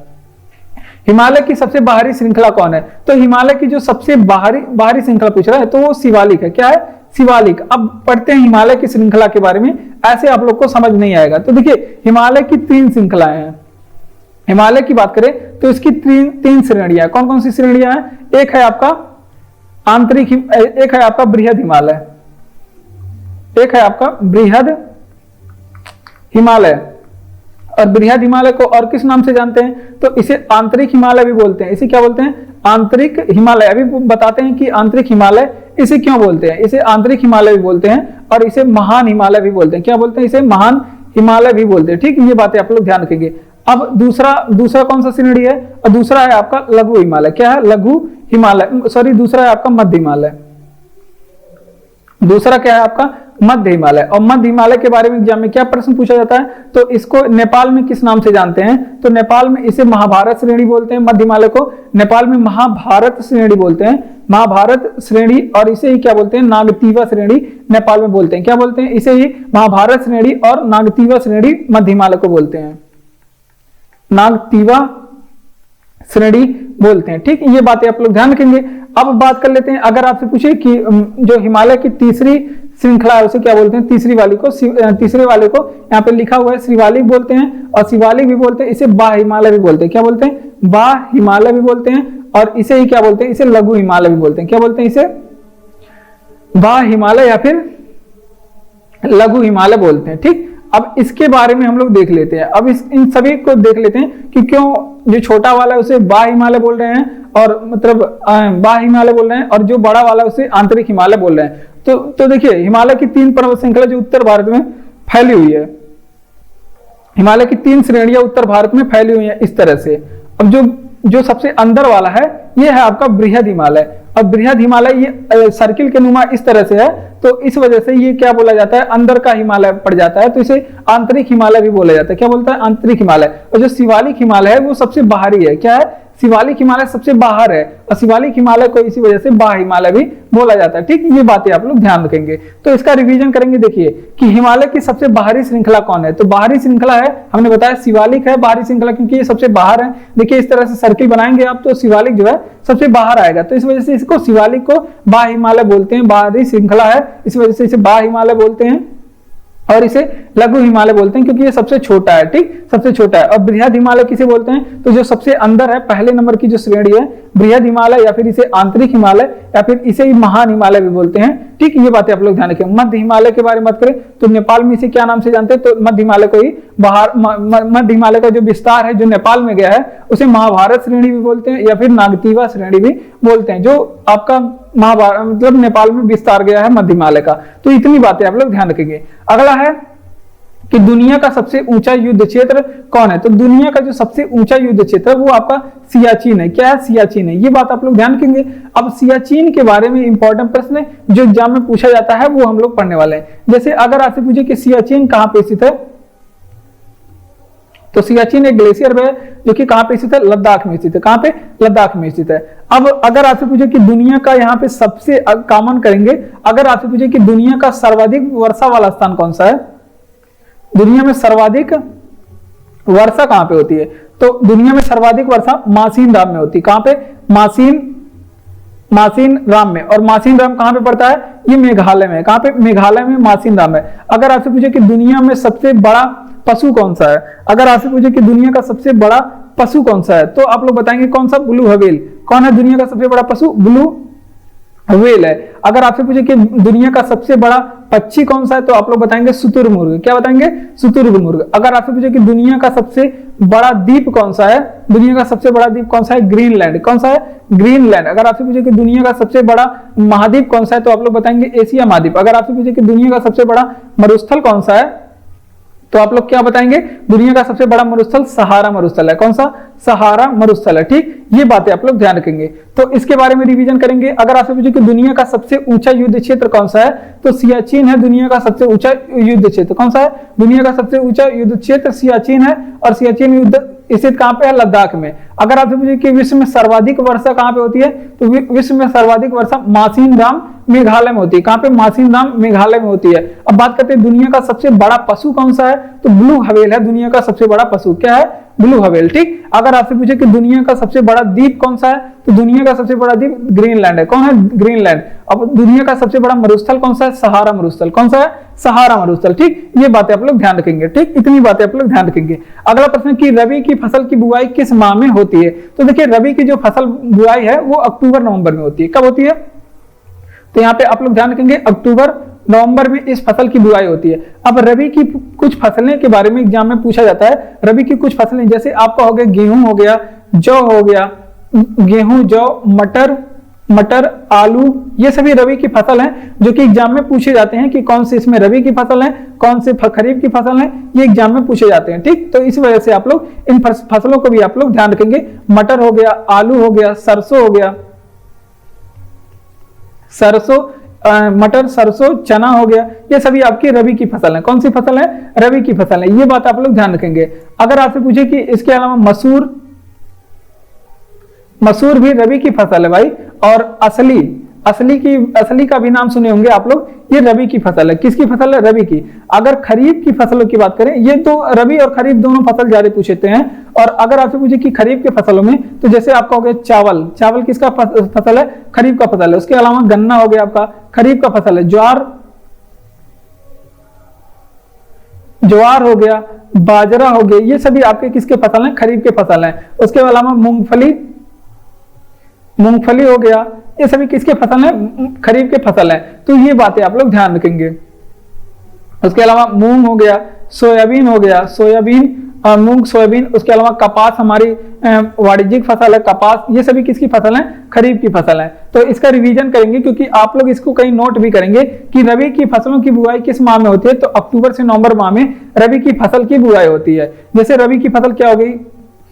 गेहूं हो गया, जौ हो गया, मटर हो गया, आलू हो गया, गेहूं, जौ, मटर, आलू, सरसों, चना, मसूर, असली, ये सभी किसकी फसल है? ये सभी जो है रबी की फसल है। अगर आपसे खरीफ की फसल तो चावल, गन्ना, ज्वार, बाजरा, मूंगफली, आपका मूंग हो गया, सोयाबीन हो गया, कपास हो गया, ये सभी किसकी फसल है? खरीफ की फसल है। तो ये दोनों बातें आप लोग ध्यान रखेंगे क्योंकि यहां से जीडी वगैरह में बहुत प्रश्न पूछे जाते हैं। खरीफ की फसल कौन सी है, रबी की फसल कौन सी है, बहुत प्रश्न पूछे जाते हैं। अगर आपसे पूछे कि सर्वाधिक सांकेतिक मुद्रा का प्रचलन किसने कहा, अब यहाँ पे मुद्रा का जितना भी प्रश्न बनेगा वो हम लोग पढ़ने वाले हैं। जैसे अगर आपसे पूछे कि सर्वाधिक सांकेतिक मुद्रा का प्रचलन किसने किया तो सांकेतिक मुद्रा का प्रचलन करने वाला मोहम्मद बिन तुगलक है। कौन है? मोहम्मद बिन तुगलक है, जिसके बारे में अभी हमने पढ़ा थोड़ी देर पहले। ठीक, सर्वाधिक जो है ये सर्वाधिक सांकेतिक मुद्रा का प्रचलन किसने किया? मोहम्मद बिन तुगलक ने। अगर वहीं हमने बताया थोड़ी देर पहले सर्वाधिक सोने के सिक्के किसने जारी किया था तो सर्वाधिक सोने के सिक्के गुप्त शासकों ने जारी किया था। किसने? गुप्त शासकों ने जारी किया था। अगर आपसे पूछे कि सर्वाधिक शुद्ध सोने के सिक्के किसने जारी किया था, शुद्ध सोने के सिक्के किसने जारी किया था तो कुषाणों ने जारी किया था। किसने? कुषाणों ने जारी किया था। और कुषाणों में भी आप लोग ध्यान रखेंगे किसने? कनिष्क ने जारी किया था। किसने? कनिष्क ने जारी किया था। ठीक, अगर आपसे पूछे कि सर्वाधिक तांबे के सिक्के किसने जारी किया था, सर्वाधिक तांबे के सिक्के जारी करने वाला कौन था तो सर्वाधिक तांबे के सिक्के जारी करने वाले भी आपके कुषाण शासक थे। कौन थे? कुषाण शासक थे। ये भी बात आप लोग ध्यान रखेंगे। कुषाणों ने सर्वाधिक तांबे के सिक्के जारी किए थे। ठीक, और सिक्कों के बारे में पूछा जाता है कि सीसा का सिक्का किसने जारी किया था। अगर आपसे पूछे कि सीसा का सिक्का किस शासकों ने जारी किया था, तो ये भी पूछा जाता है। तो शीशे का सिक्का आप लोग ध्यान रखेंगे सातवाहन वंश के लोगों ने जारी किया था। किसने? सातवाहनों ने शीशे का सिक्का जारी किया था। तो ये कुछ प्रश्न थे जो आपको बताया गया। और सातवाहनों ने कहां पे जारी किया था, तो ये भी एग्जाम में प्रश्न पूछा गया। तो उत्तर पश्चिम भारत में सातवाहनों ने शीशा का सिक्का जारी किया था। तो इसका रिवीजन करेंगे। देखिए, अगर आपसे पूछे कि सर्वप्रथम सांकेतिक मुद्रा का प्रचलन किसने किया था, तो सबसे पहले जो सांकेतिक मुद्रा का प्रचलन करने वाला है कौन है? मोहम्मद बिन तुगलक। कौन है? मोहम्मद बिन तुगलक। अगर आपसे पूछे कि सर्वाधिक सोने के सिक्के किसने जारी किया, तो गुप्त शासक ने सर्वाधिक सोने के सिक्के जारी किया। अगर आपसे पूछे कि सर्वाधिक शुद्ध सोने के सिक्के किसने जारी किया, तो सर्वाधिक शुद्ध सोने के सिक्के कुषाणों ने जारी किया था। किसने? कुषाणों में। कुषाणों में पूछे किसने जारी किया, तो कनिष्क ने। सर्वाधिक तांबे के सिक्के किसने जारी किया था, तो सर्वाधिक तांबे के सिक्के कुषाणों ने ही जारी किया था। अब शीशा का सिक्का जारी किया था सातवाहनों ने कर दिया, और उत्तर पश्चिम भारत में किया था। ठीक। अगला प्रश्न है, ये आपसे खेल से संबंधित है। कह रहा है कि ड्यूस शब्द किस खेल से संबंधित है, तो खेल से संबंधित कुछ शब्दों के बारे में भी पूछा जाता है। अगर आपसे पूछे कि ड्यूस शब्द किससे संबंधित है, या फिर कोट शब्द पूछ ले किससे संबंधित है, या फिर डबल फॉल्ट पूछ ले, डबल फॉल्ट शब्द किससे संबंधित है, या फिर आपसे पूछ ले कि स्मैश नामक शब्द किससे संबंधित है, तो ये सभी आपका किससे संबंधित है, ये सभी आपका किस टेनिस से संबंधित है, ये सभी लॉन टेनिस से संबंधित है। किससे? लॉन टेनिस से संबंधित है। ठीक, ये बातें आप लोग ध्यान रखिएगा। अब लॉन टेनिस से संबंधित आपके एग्जाम में बहुत प्रश्न पूछे जाते हैं, और लॉन टेनिस से संबंधित कुछ कप पूछे जाते हैं कि फला कप किस खेल से संबंधित है। तो देखिए, एक तो इससे संबंधित है विंबलडन कप। विंबलडन कप किस खेल में दिया जाता है, तो विंबलडन कप जो है वो लॉन टेनिस में दिया जाता है। उसके अलावा यूथॉन्ट कप पूछ ले किस खेल से संबंधित है, ये सभी जीडी में पूछा गया प्रश्न है। यूथॉन्ट कप ये भी आपके किसी संबंधित है लॉन टेनिस में। अगर आपसे पूछे कि लॉन टेनिस में खिलाड़ियों की संख्या कितनी होती है, तो इसमें खिलाड़ियों की संख्या 1 या 2 होते हैं। कितने? 1 या 2। अगर आपसे पूछे कि लॉन टेनिस के जो खेल का मैदान है, लॉन टेनिस के जो खेल का मैदान है उसे क्या बोलते हैं, खेल का मैदान को क्या बोलते हैं, तो लॉन टेनिस का जो खेल का मैदान है उसे कोर्ट बोलते हैं। क्या बोलते हैं? कोर्ट बोलते हैं। ठीक, ये सभी बातें आप लोग ध्यान रखेंगे, क्योंकि ये सभी आपके एग्जाम के लिए इंपॉर्टेंट है। देखिए, ड्यूस शब्द किस खेल से जुड़ा है, तो ड्यूस शब्द का जो जुड़ाव है वो लॉन टेनिस से। किससे है? लॉन टेनिस से ड्यूस शब्द जुड़ा है। अब लॉन टेनिस से क्या क्या प्रश्न पूछे जाते हैं, कि अगर आपसे पूछे कि कोर्ट शब्द किससे जुड़ा है, लॉन टेनिस से, क्योंकि इसके खेल के मैदान को ही क्या बोलते हैं? कोर्ट बोलते हैं। ठीक, अगर आपसे पूछे कि डबल फॉल्ट किससे जुड़ा हुआ है, तो डबल फॉल्ट भी लॉन टेनिस से। स्मैश किससे जुड़ा हुआ है, तो लॉन टेनिस से जुड़ा है। खिलाड़ी कौन कौन से हैं लॉन टेनिस के, तो खिलाड़ी कितने होते हैं? 1 या 2 होते हैं। ठीक, सानिया मिर्जा भी इसी के खिलाड़ी हैं लॉन टेनिस की। और कप कौन सा होता है, जैसे विंबलडन कप हो गया, यूथॉन्ट कप हो गया, ये किससे संबंधित है? लॉन टेनिस से संबंधित है। ठीक, इतनी बातें आप लोग ध्यान रखेंगे। बढ़ते हैं अपने अगले प्रश्न की ओर। तो अगर आपको क्लास अच्छा लग रहा हो तो चैनल को सब्सक्राइब करिए, वीडियो को लाइक करिए, शेयर करिए अपने दोस्तों तक, उन्हें भी बताइए, और कमेंट बॉक्स में अगर कमेंट करके बताएंगे आपको ये क्लास कैसा लगा तो हमें बहुत ही अच्छा लगेगा। और पीडीएफ आपको टेलीग्राम चैनल का लिंक डिस्क्रिप्शन में दिया गया है, आप वहां पर जाकर के इसका पीडीएफ पा सकते हैं। ठीक, और बढ़ते हैं हम लोग अपने अगले प्रश्न की ओर। विशिष्ट कार्य के लिए दिए जाने वाला सर्वोच्च सैन्य सम्मान, ये एग्जाम में प्रश्न पूछा जाता है। वीरता क्षेत्र में दिए जाने वाले सम्मान कौन कौन से हैं, और वीरता क्षेत्र में 2 प्रकार के सम्मान दिए जाते हैं। एक तो आपका वीरता के लिए दिया जाता है जो वीरता पुरस्कार होता है, एक आपका शांतिकालीन वीरता पुरस्कार होता है। तो उनको दोनों को हम लोग देखने वाले हैं। टोटल 6 प्रकार के पुरस्कार होते हैं। तो देखिए, वीरता में विशिष्ट कार्य के लिए दिए जाने वाला सर्वोच्च सैन्य सम्मान, तो आप लोग क्या बताएंगे? परमवीर चक्र बताएंगे। क्या? परमवीर, वो होता है आपका परमवीर चक्र। ठीक, अब देखिए यहाँ पे वीरता क्षेत्र में कौन कौन से पुरस्कार दिए जाते हैं। जैसे अगर आपसे पूछे कि वीरता पुरस्कार कौन कौन से होते हैं, वीरता पुरस्कार, तो देखिए कौन कौन से। देखिए, सबसे पहले नंबर का होता है आपका परमवीर चक्र, और दूसरे नंबर पे आपका कौन होता है? महावीर चक्र। कौन सा होता है? परमवीर चक्र, महावीर चक्र। उसके अलावा होता है कौन? आपका होता है वीर चक्र। तीसरे नंबर पे कौन होता है? वीर चक्र। ठीक, और इसी तरह शांतिकालीन वीरता पुरस्कार भी होता है, तो ये भी आप लोग ध्यान रखिए। अगर आपसे पूछे कि शांतिकालीन वीरता पुरस्कार कौन सा होता है, तो शांतिकालीन जो वीरता पुरस्कार होता है सबसे बड़ा होता है अशोक चक्र। कौन सा होता है? अशोक चक्र। उसके अलावा दूसरे नंबर पे होता है कौन सा? कीर्ति चक्र। दूसरे नंबर पे होता है कीर्ति चक्र, और तीसरे नंबर पे कौन सा होता है? शौर्य चक्र। कौन सा होता है? शौर्य चक्र। ठीक, ये बातें आप लोग ध्यान रखेंगे। तो इसका रिवीजन करिए। देखिए, अगर आपसे पूछे कि वीरता में विशिष्ट कार्य के लिए दिए जाने वाला सर्वोच्च सैन्य सम्मान कौन सा है, तो वीरता में विशिष्ट कार्य के लिए दिए जाने वाला सर्वोच्च सैन्य सम्मान परमवीर चक्र। कौन है? परमवीर चक्र। और वीरता का पुरस्कार कौन कौन सा होता है? जैसे आपका हो गया, आपका परमवीर चक्र हो गया, और आपका महावीर चक्र हो गया, और आपका वीर चक्र हो गया। ये वीरता के 3 पुरस्कार होते हैं। ठीक, अगर आपसे शांतिकालीन वीरता पुरस्कार कौन कौन सा होता है, तो देखिए अशोक चक्र हो गया, कीर्ति चक्र हो गया, और शौर्य चक्र हो गया। तो ये आपके शांतिकालीन जो वीरता पुरस्कार हैं वो हैं। तो इस तरह से 2 तरह के वीरता पुरस्कार होते हैं, ये आप लोग ध्यान रखेंगे। अगला प्रश्न है कि पहले स्तनपायी क्लोन भेड़ का नाम क्या था? तो पहले स्तनपायी क्लोन भेड़ का नाम डॉली था। क्या था? डॉली था। और ये प्रश्न पुराना है, लेकिन यहां से संबंधित इंपॉर्टेंट प्रश्न आपके एग्जाम के लिए जो बन सकते हैं साइंस से संबंधित यानी कि बायो से संबंधित, तो हम लोग पढ़ते हैं। ठीक, अगर आपसे पूछे कि क्लोन का मतलब क्या होता है, क्लोन का अर्थ अगर आपसे पूछे कि क्या होता है, तो क्लोन का अर्थ होता है कि यहाँ पे आनुवांशिक रूप से समान जीव तैयार करना, ये कहलाता है क्लोन। तो ये आप लोग ध्यान रखेंगे, आनुवांशिक रूप से समान जीव तैयार करना, ये क्लोन होता है। ठीक, समान जीव तैयार करना ये होता है क्लोन। ठीक, ये बातें आप लोग ध्यान रखेंगे।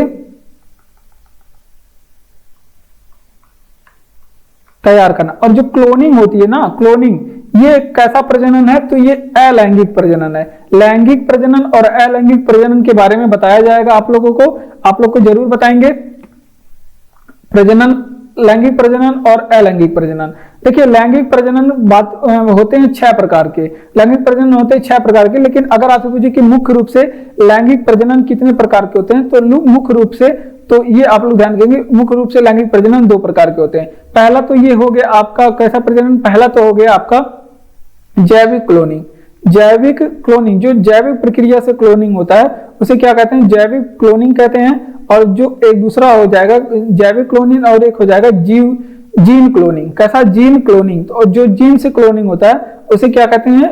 Gene cloning. ठीक, तो ये 2 प्रकार के होते हैं। ये दोनों कैसे हैं? अलैंगिक प्रजनन है। ठीक, ये बातें आप लोग ध्यान रखेंगे। क्लोनिंग 2 प्रकार के होते हैं। क्लोनिंग 2 प्रकार के होते हैं। यहां पे क्लोनिंग के बारे में बताया गया। क्लोनिंग 2 प्रकार के होते हैं। कैसे? तो क्लोनिंग मुख्य रूप से 2 प्रकार के, एक जैविक क्लोनिंग हो गया और एक जीन क्लोनिंग हो गया। तो ये दोनों आप लोग ध्यान रखेंगे। तो इसका रिवीजन करेंगे। देखिए, पहले स्तनपायी भेड़ क्लोन का नाम क्या था? तो इसका नाम था डॉली। क्या नाम था? डॉली। ये आप लोग ध्यान रखेंगे। अब बात करते हैं क्लोनिंग का अर्थ क्या होता है। तो आनुवांशिक रूप से समान जीव तैयार करना, ये क्लोनिंग का अर्थ होता है। आनुवांशिक रूप से कैसा जीव? समान रूप, जो व्यवहार में समान हो, दिखने में समान हो, उसको क्या कहते हैं? क्लोनिंग कह के आनुवांशिक रूप से समान जीव तैयार करना, वो होती है प्रक्रिया आपकी क्लोनिंग की। और अगर आपसे पूछे कि अलैंगिक प्रजनन है, क्लोनिंग जो है ये अलैंगिक प्रजनन है। लैंगिक प्रजनन दो प्रकार के होते हैं, एक लैंगिक प्रजनन और एक अलैंगिक प्रजनन। ठीक, और अलैंगिक प्रजनन में क्या होता है? माता पिता से भिन्न कोई संतान बनता है, उसे लैंगिक प्रजनन कहते हैं। और उसके लिए एक माता और एक पिता की होने की आवश्यकता है। ठीक, जरूरी होती है। और अलैंगिक प्रजनन कोई एक पिता हो या फिर कोई एक माता हो, उसे प्रजनन करा लिया जाएगा और इसमें जो है जो जीव बनेगा वो अपने पेरेंट्स के समान बनेगा। ठीक, ये दोनों में अंतर होता है थोड़ा सा। क्लोनिंग 2 प्रकार की होती है, एक जैविक क्लोनिंग होती है और एक जीन क्लोनिंग होती है। कैसे? जैविक क्लोनिंग और एक जीन क्लोनिंग। जो जैविक क्लोनिंग होता है जैविक प्रक्रिया से होता है, और जो जीन क्लोनिंग होता है वो जीन की सहायता से होता है। ये बात आप लोग ध्यान रखेंगे। अगला प्रश्न कि भारत रत्न से सम्मानित एकमात्र पाकिस्तानी नागरिक कौन थे? तो खान अब्दुल गफ्फार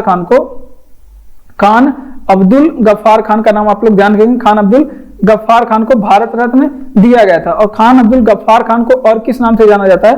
तो ये पूछा गया है, इन्हें सीमांत गांधी के नाम से भी जाना जाता है। सीमांत गांधी के भी नाम से इन्हें जाना जाता है। और ये इनके बारे में प्रश्न यूपीपी के जो कैंसिल हुआ एग्जाम उसमें पूछा गया था। इन्हें सीमांत गांधी भी कहा जाता है।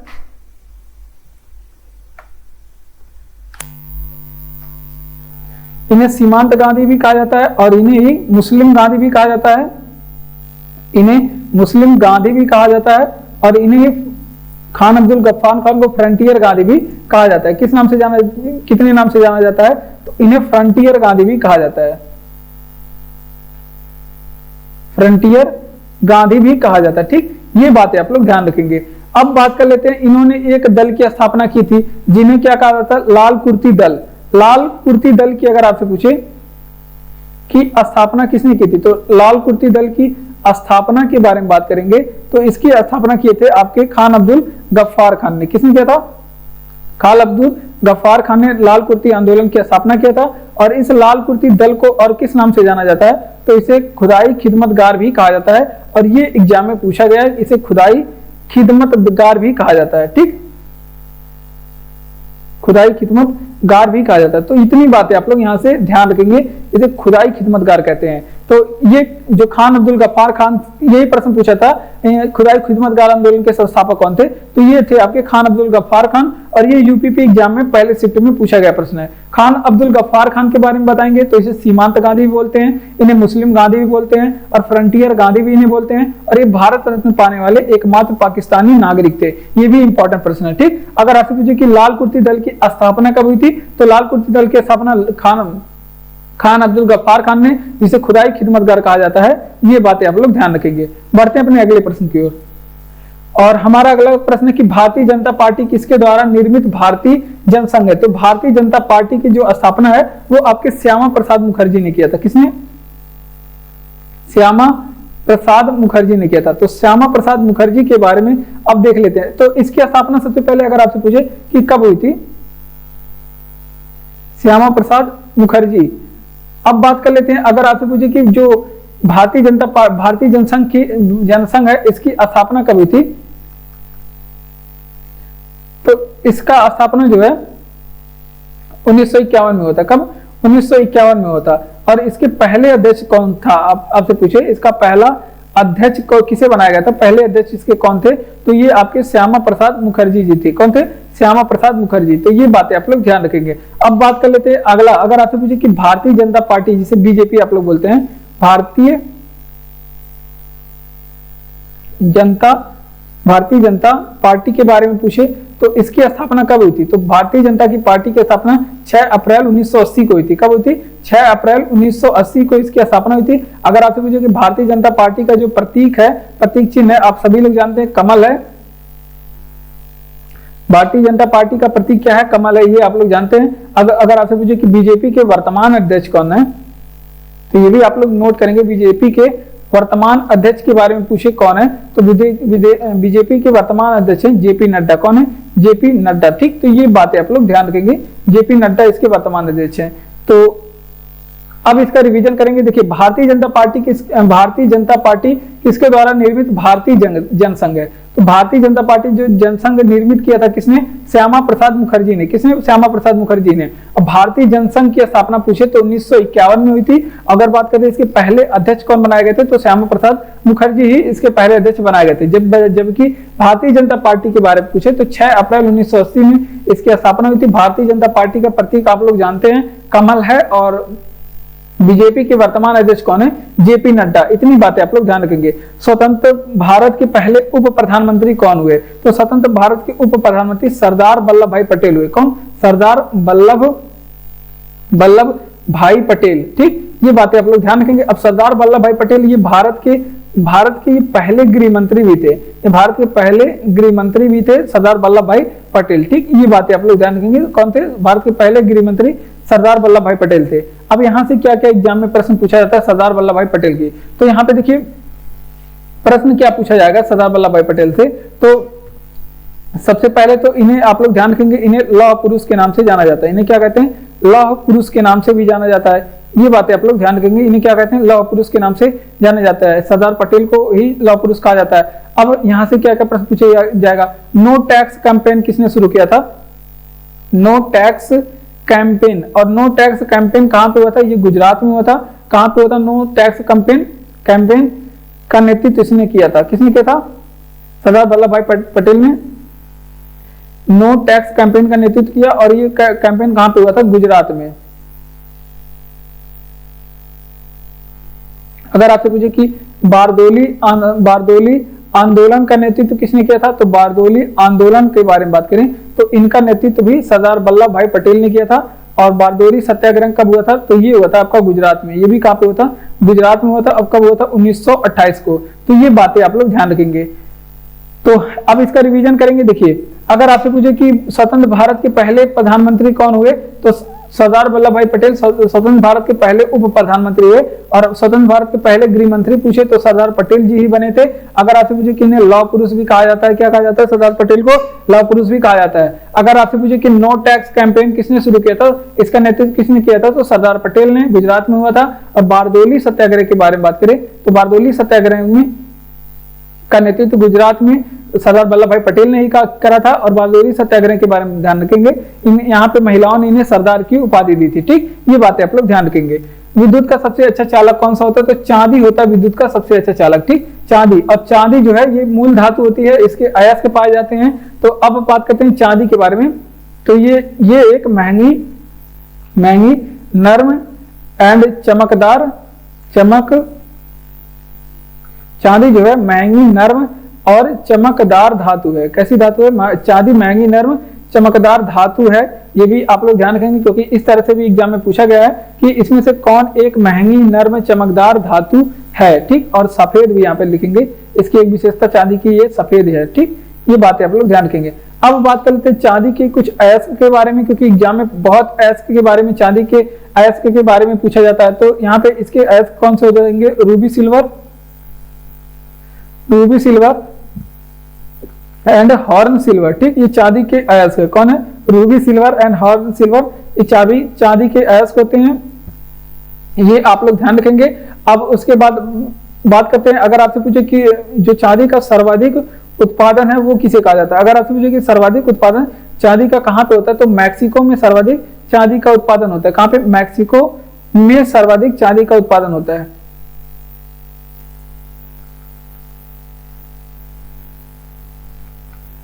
चांदी का उत्पादन कहां पे सर्वाधिक होता है? मैक्सिको में। ठीक, ये बातें आप लोग ध्यान रखेंगे। देखिए विद्युत का सबसे अच्छा चालक कौन सा होता है, तो विद्युत का सबसे अच्छा चालक है चांदी। चांदी एक सफेद नर्म और महंगी धातु है। कैसी धातु है? चांदी एक सफेद महंगी और नर्म धातु है और एक चमकदार धातु है। कैसी धातु है? चमकदार। अब बात करते हैं चांदी के अयस्कों के बारे में। तो रूबी सिल्वर, हॉर्न सिल्वर, ये चांदी के अयस्क हैं। अगर आपसे पूछे कि चांदी का सर्वाधिक उत्पादन कहाँ पे पाया जाता है, मैक्सिको में चांदी का सर्वाधिक उत्पादन होता है। कहाँ पे? मैक्सिको में चांदी का सर्वाधिक उत्पादन होता है। तो ये बातें आप लोग ध्यान रखेंगे, ये आपके एग्जाम के लिए इंपॉर्टेंट थे। ठीक, बढ़ते हैं अपने अगले प्रश्न की ओर। अगला प्रश्न है आपका बायो से प्रश्न है, और बायो से इंपॉर्टेंट प्रश्न क्या है? मस्तिष्क के बारे में। अब मस्तिष्क के बारे में प्रश्न एग्जाम में पूछे गए हैं और यहाँ से संबंधित इंपॉर्टेंट प्रश्न आपके बनेंगे जो आसपास के, वो सभी बताए जाएंगे। जैसे कौन मस्तिष्क का एक हिस्सा है, तो कौन मस्तिष्क का एक हिस्सा है? तो यहाँ पे ऑप्शन डिपेंडेबल प्रश्न ये लग रहा है, लेकिन वहां पे ऑप्शन में क्या सही किया था? तंत्रिका तंत्र। तो ये भी बात आप लोग ध्यान रखेंगे, तंत्रिका तंत्र जो है ये मस्तिष्क का एक हिस्सा है। ठीक, ये बात आप लोग नहीं भूलेंगे। अब मस्तिष्क के बारे में इंपॉर्टेंट प्रश्न बात करेंगे। अब मस्तिष्क के बारे में सबसे पहला यही प्रश्न पूछा जाता है कि मस्तिष्क का सबसे बड़ा भाग कौन सा होता है, तो ये सेरिब्रम होता है। सेरिब्रम मस्तिष्क का सबसे बड़ा भाग होता है। और मस्तिष्क, सेरिब्रम को हिंदी में क्या कहते हैं? इसे प्रेम मस्तिष्क भी बोलते हैं। क्या बोलते हैं? प्रेम मस्तिष्क भी बोलते हैं सेरिब्रम को। ठीक, ये बातें आप लोग ध्यान रखेंगे। अब ये जो होता है ये बुद्धि का केंद्र होता है। हमारी बुद्धि का मानव के बुद्धि का केंद्र क्या होता है? सेरिब्रम होता है। ठीक, ये बातें आप लोग ध्यान रखेंगे। अब बात कर लेते हैं कुछ इंपॉर्टेंट प्रश्न के बारे में। अगर आपसे पूछे कि मनुष्य के जो है दिमाग का वजन कितना होता है, तो ये 1350 ग्राम से लेकर के 1400 ग्राम तक होता है। इसका वजन कितना है? 1400 ग्राम तक होता है पूरे मनुष्य के दिमाग का वजन। ठीक, ये बातें आप लोग ध्यान रखेंगे। अब बात कर लेते हैं कुछ और प्रश्नों के बारे में। जैसे अगर आप मानव में जो है ईईजी टेस्ट किससे संबंधित है? ईईजी टेस्ट के बारे में पूछा जाता है, ये किससे संबंधित है? तो ईईजी टेस्ट ये मस्तिष्क से संबंधित है। अब जबकि अगर आपसे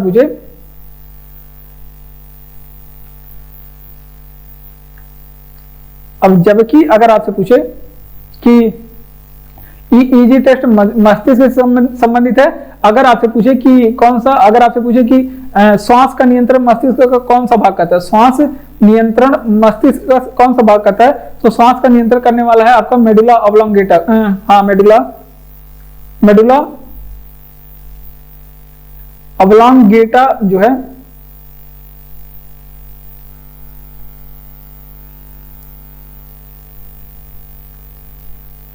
मेडुला ऑब्लोंगेटा मनुष्य का मस्तिष्क का एक भाग है जो श्वास को नियंत्रण करता है। ठीक, ये बातें आप लोग ध्यान रखेंगे। अगर आपसे पूछे कि वहीं पे दर्द का पता, ठंडा का पता, दर्द का ठंडा का पता, उसके अलावा गर्म का पता, ये कौन सा भाग लगाता है, तो ये सभी पता लगाने का काम कौन करता है? हाइपोथैलेमस करता है। कौन करता है?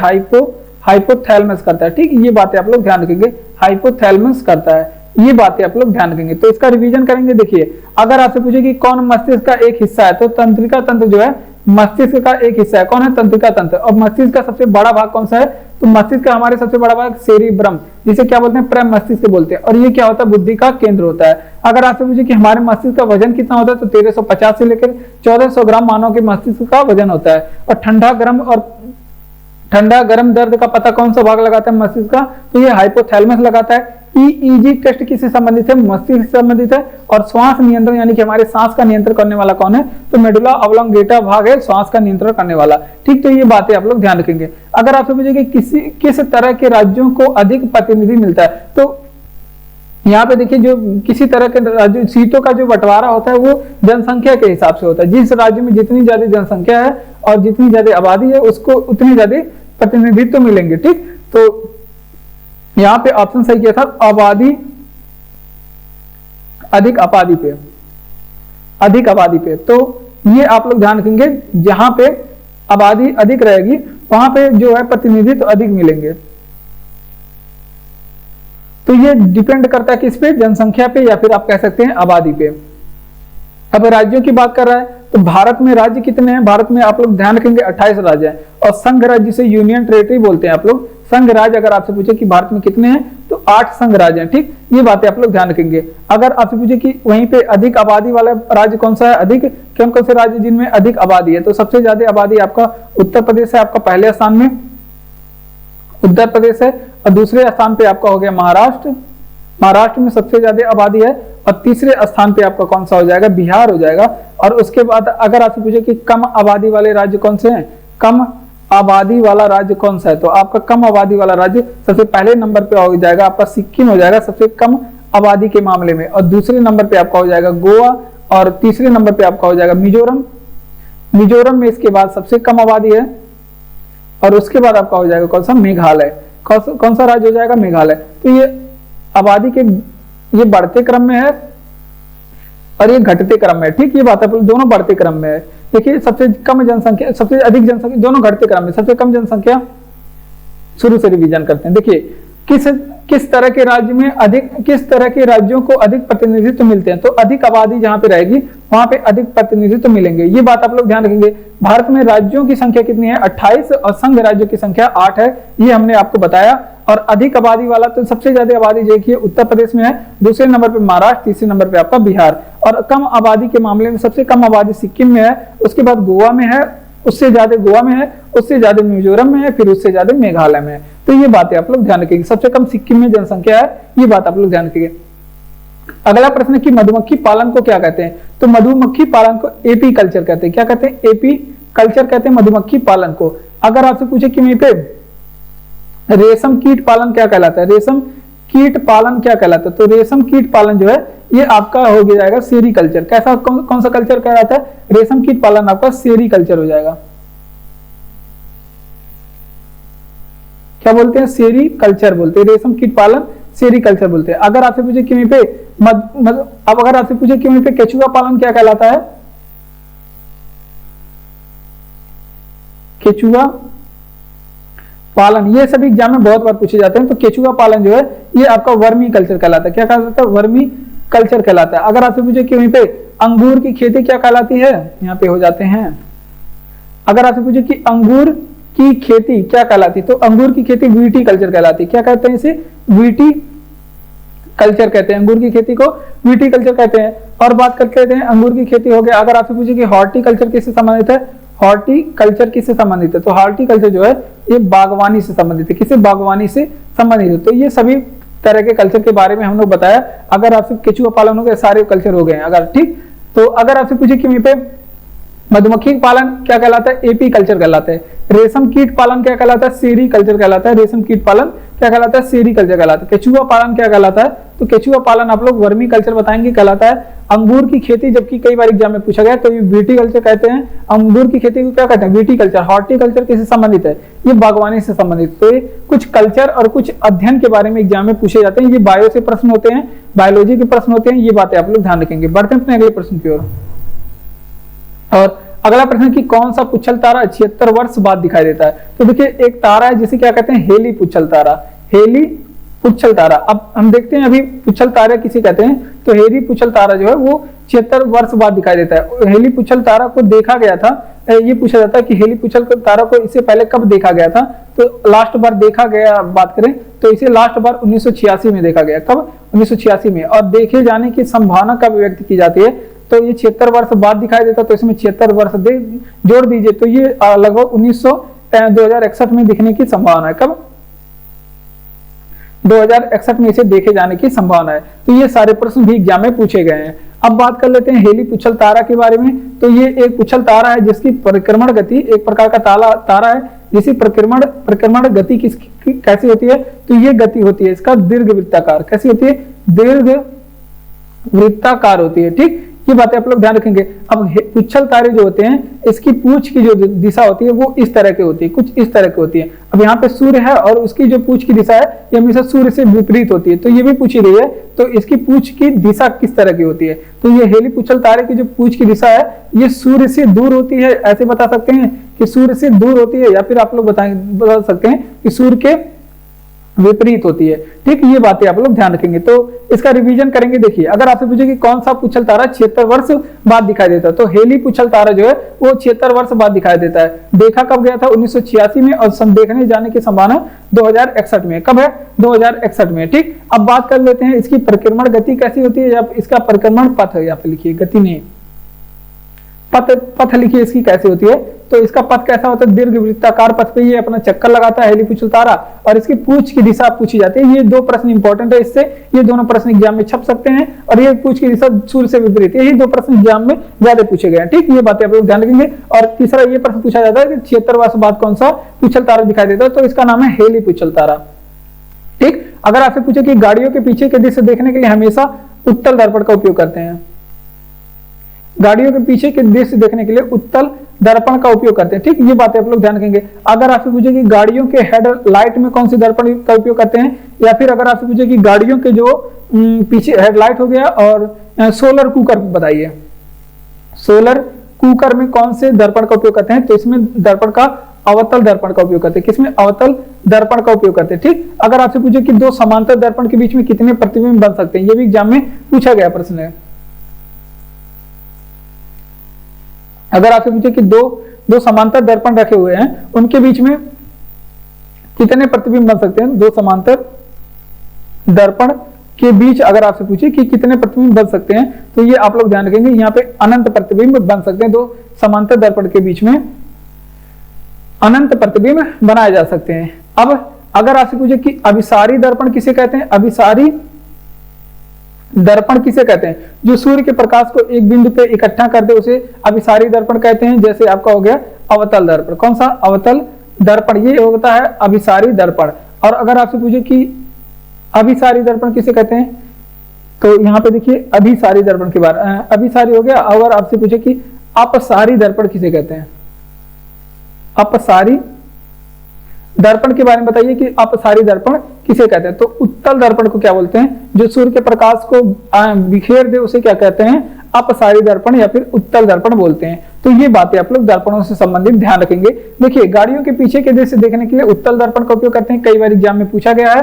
और यहाँ पे हेडलाइट में कौन से दर्पण का उपयोग करते हैं, या फिर सोलर कुकर में पूछ ले तो उसे अवतल दर्पण का उपयोग करते हैं। ठीक, अगर आपसे पूछे कि दांत के चिकित्सक, आंख कान नाक ये सभी के चिकित्सक किस दर्पण का उपयोग करते हैं, तो अवतल दर्पण का उपयोग करते हैं। ठीक, और दो समांतर दर्पणों के बीच में तो अनंत प्रतिबिंब बनते हैं। ठीक, दो समतल दर्पण, जो समांतर जो दर्पण होते हैं इसे क्या बोलते हैं, समतल दर्पण।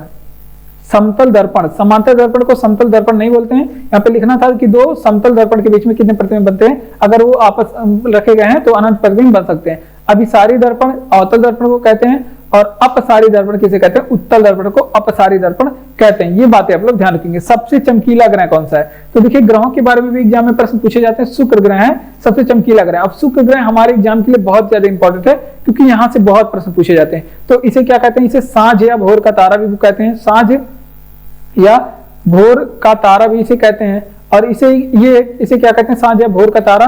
और इसे पृथ्वी की बहन भी बोलते हैं, इसे पृथ्वी की बहन भी बोलते हैं, या फिर पृथ्वी की भगनी, भगनी मतलब भी बहन होता है, ये भी आप लोग ध्यान रखेंगे। अब यहाँ से क्या प्रश्न, और ये पृथ्वी के सबसे निकट ग्रह है, पृथ्वी के सबसे निकट ग्रह है, ठीक, ये बातें आप लोग ध्यान रखेंगे। ये गिरी हो गया, ग्रह कौन सा है, तो पृथ्वी के सबसे निकट ग्रह है, ठीक, ये बातें आप लोग ध्यान रखेंगे। अब बात कर लेते हैं कि कुछ ग्रहों के बारे में, जैसे पृथ्वी के पड़ोसी ग्रह कौन कौन से हैं।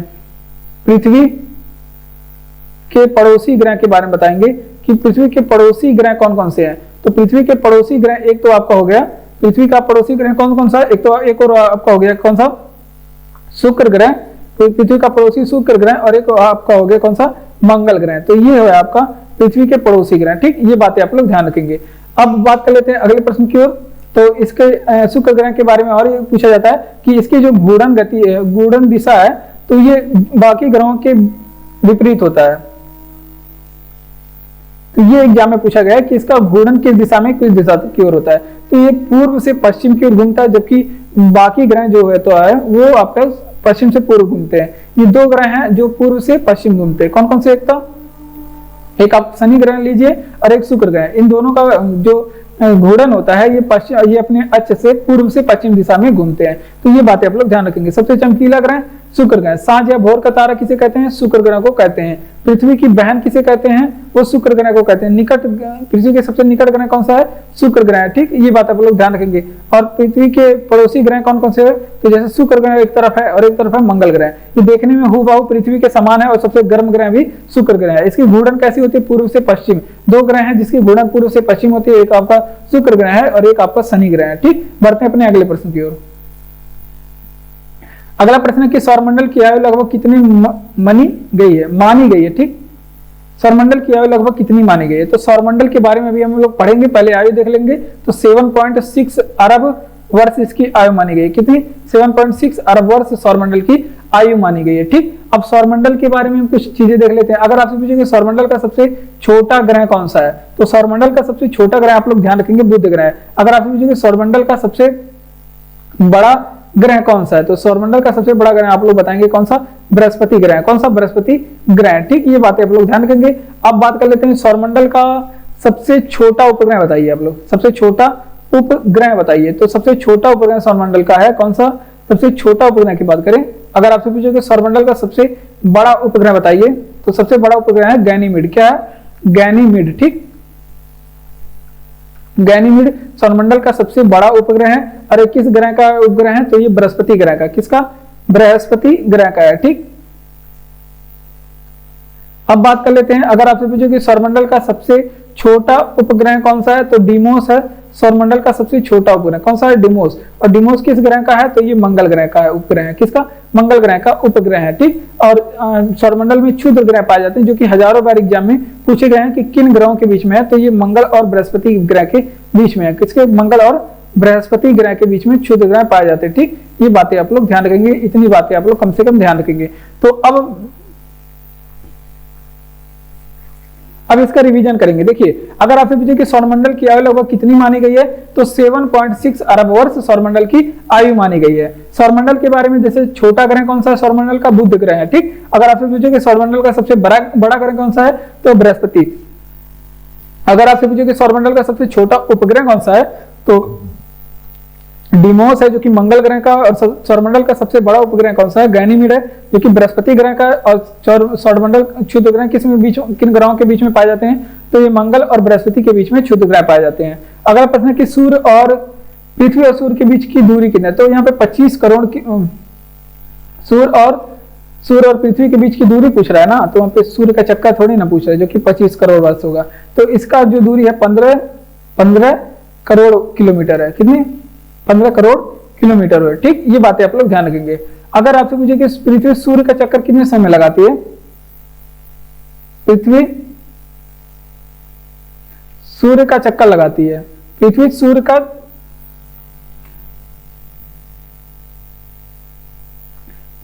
का चक्कर लगाती है, ये बात किसने बताया था, तो ये बात कोपरनिकस ने बताया था। किसने बताया था, कोपरनिकस ने बताया था, ठीक। ये बातें आप लोग ध्यान रखेंगे। अगर आपसे पूछे कि पृथ्वी और सूर्य के बीच में कुछ ग्रह पाए जाते हैं, पृथ्वी एंड सूर्य के बीच में कुछ ग्रह पाए जाते हैं। तो देखिए सबसे सूर्य के बाद कौन सा सबसे पहला ग्रह पड़ता है, बुध ग्रह पड़ता है, उसके बाद शुक्र पड़ता है, उसके बाद आपका पृथ्वी। तो पृथ्वी और सूर्य के बीच में कौन कौन से ग्रह पाए जाते हैं, तो बुध और शुक्र केवल 2 ग्रह पाए जाते हैं। ये भी एग्जाम में पूछा गया है, आप लोग ध्यान रखेंगे। अगर आपसे पूछे कि एक खगोलीय दूरी किसे कहते हैं, एक खगोलीय दूरी किसे कहते हैं, तो ये आप लोग ध्यान रखेंगे, पृथ्वी और सूर्य के बीच की दूरी को क्या कहते हैं, एक खगोलीय दूरी कहते हैं। पृथ्वी एंड सूर्य के बीच दूरी, पृथ्वी और सूर्य के बीच की दूरी को क्या कहते हैं, एक खगोलीय दूरी कहते हैं। तो ये बातें कुछ थी जो आप लोग को ध्यान रखना है, तो इसका रिवीजन करिए। देखिए पृथ्वी और सूर्य के बीच की दूरी कितनी है, 15 करोड़ किलोमीटर है। अगर आपसे पूछे कि पृथ्वी सूर्य का चक्कर कितने समय में लगाती है, किसने बताया, कोपरनिकस ने बताया। सूर्य एंड पृथ्वी के बीच की जो ग्रह हैं कौन कौन से, बुध और शुक्र ग्रह हैं, ठीक। और एक खगोलीय दूरी कितने बराबर होती है, तो पृथ्वी और सूर्य के बीच की दूरी के बराबर होती है, ठीक। अगर आपसे पूछे कि अगला प्रश्न कि सूर्य का प्रकाश पृथ्वी तक आने में कितना समय लगता है, अगर आपसे सेकंड में पूछे तो सूर्य का प्रकाश पृथ्वी पे आने में समय 500 सेकंड लेता है। अगर मिनट में पूछे तो 8.3 मिनट का समय लेता है, ठीक। ये बात आप लोग ध्यान रखेंगे। अगर आपसे पूछे कि सूर्य के प्रकाश की चाल कितनी होती है, सूर्य के प्रकाश की चाल कितनी होती है, तो सूर्य के प्रकाश की चाल आप लोग ध्यान रखेंगे, तो बहुत ही ज्यादा इंपॉर्टेंट होता है। 3 गुणे 10 पे घाते 8 मीटर प्रति सेकंड होता है, 3 गुणे 10 पे घाते 8 मीटर प्रति सेकंड होता है। तो इतनी बातें आप लोग ध्यान रखेंगे। सूर्य का प्रकाश पृथ्वी तक पहुंचने में कितना समय लेता है, तो 500 सेकंड या फिर 8.3 मिनट आप लोग बताएंगे। अगर इसे 60 से भाग देंगे तो 8.3 मिनट आएगा। सूर्य का प्रकाश की चाल कितनी होती है, तो सूर्य की जो प्रकाश की चाल होती है वो आपका 3 गुणे 10 पे घाते 8 मीटर प्रति सेकंड होती है। बढ़ते हैं अपने अगले प्रश्न की ओर। तो जय हिंद, आज के क्लास में बस इतना ही। और अगर आपको क्लास अच्छा लगा हो तो क्लास को लाइक करिए, चैनल को सब्सक्राइब करिए, अपने तरह और भी दोस्तों के पास शेयर करिए। और पीडीएफ का लिंक डिस्क्रिप्शन में दिया गया, आप वहां पर भी जाकर के इसका पीडीएफ पाइए और पढ़िए। आप लोग खूब पढ़िए और मुस्कुराते रहिए। आप किसी भी कंपटीशन पे परीक्षा की तैयारी करने जा रहे हैं तो ये आपके लिए क्लास है, और ये सारी क्लास आपके लिए ही बेहतर तरीके से बनाए गए हैं, जिससे आप कम समय में सारे प्रश्नों का जान सके, सारे प्रश्नों को पढ़ सके। धन्यवाद।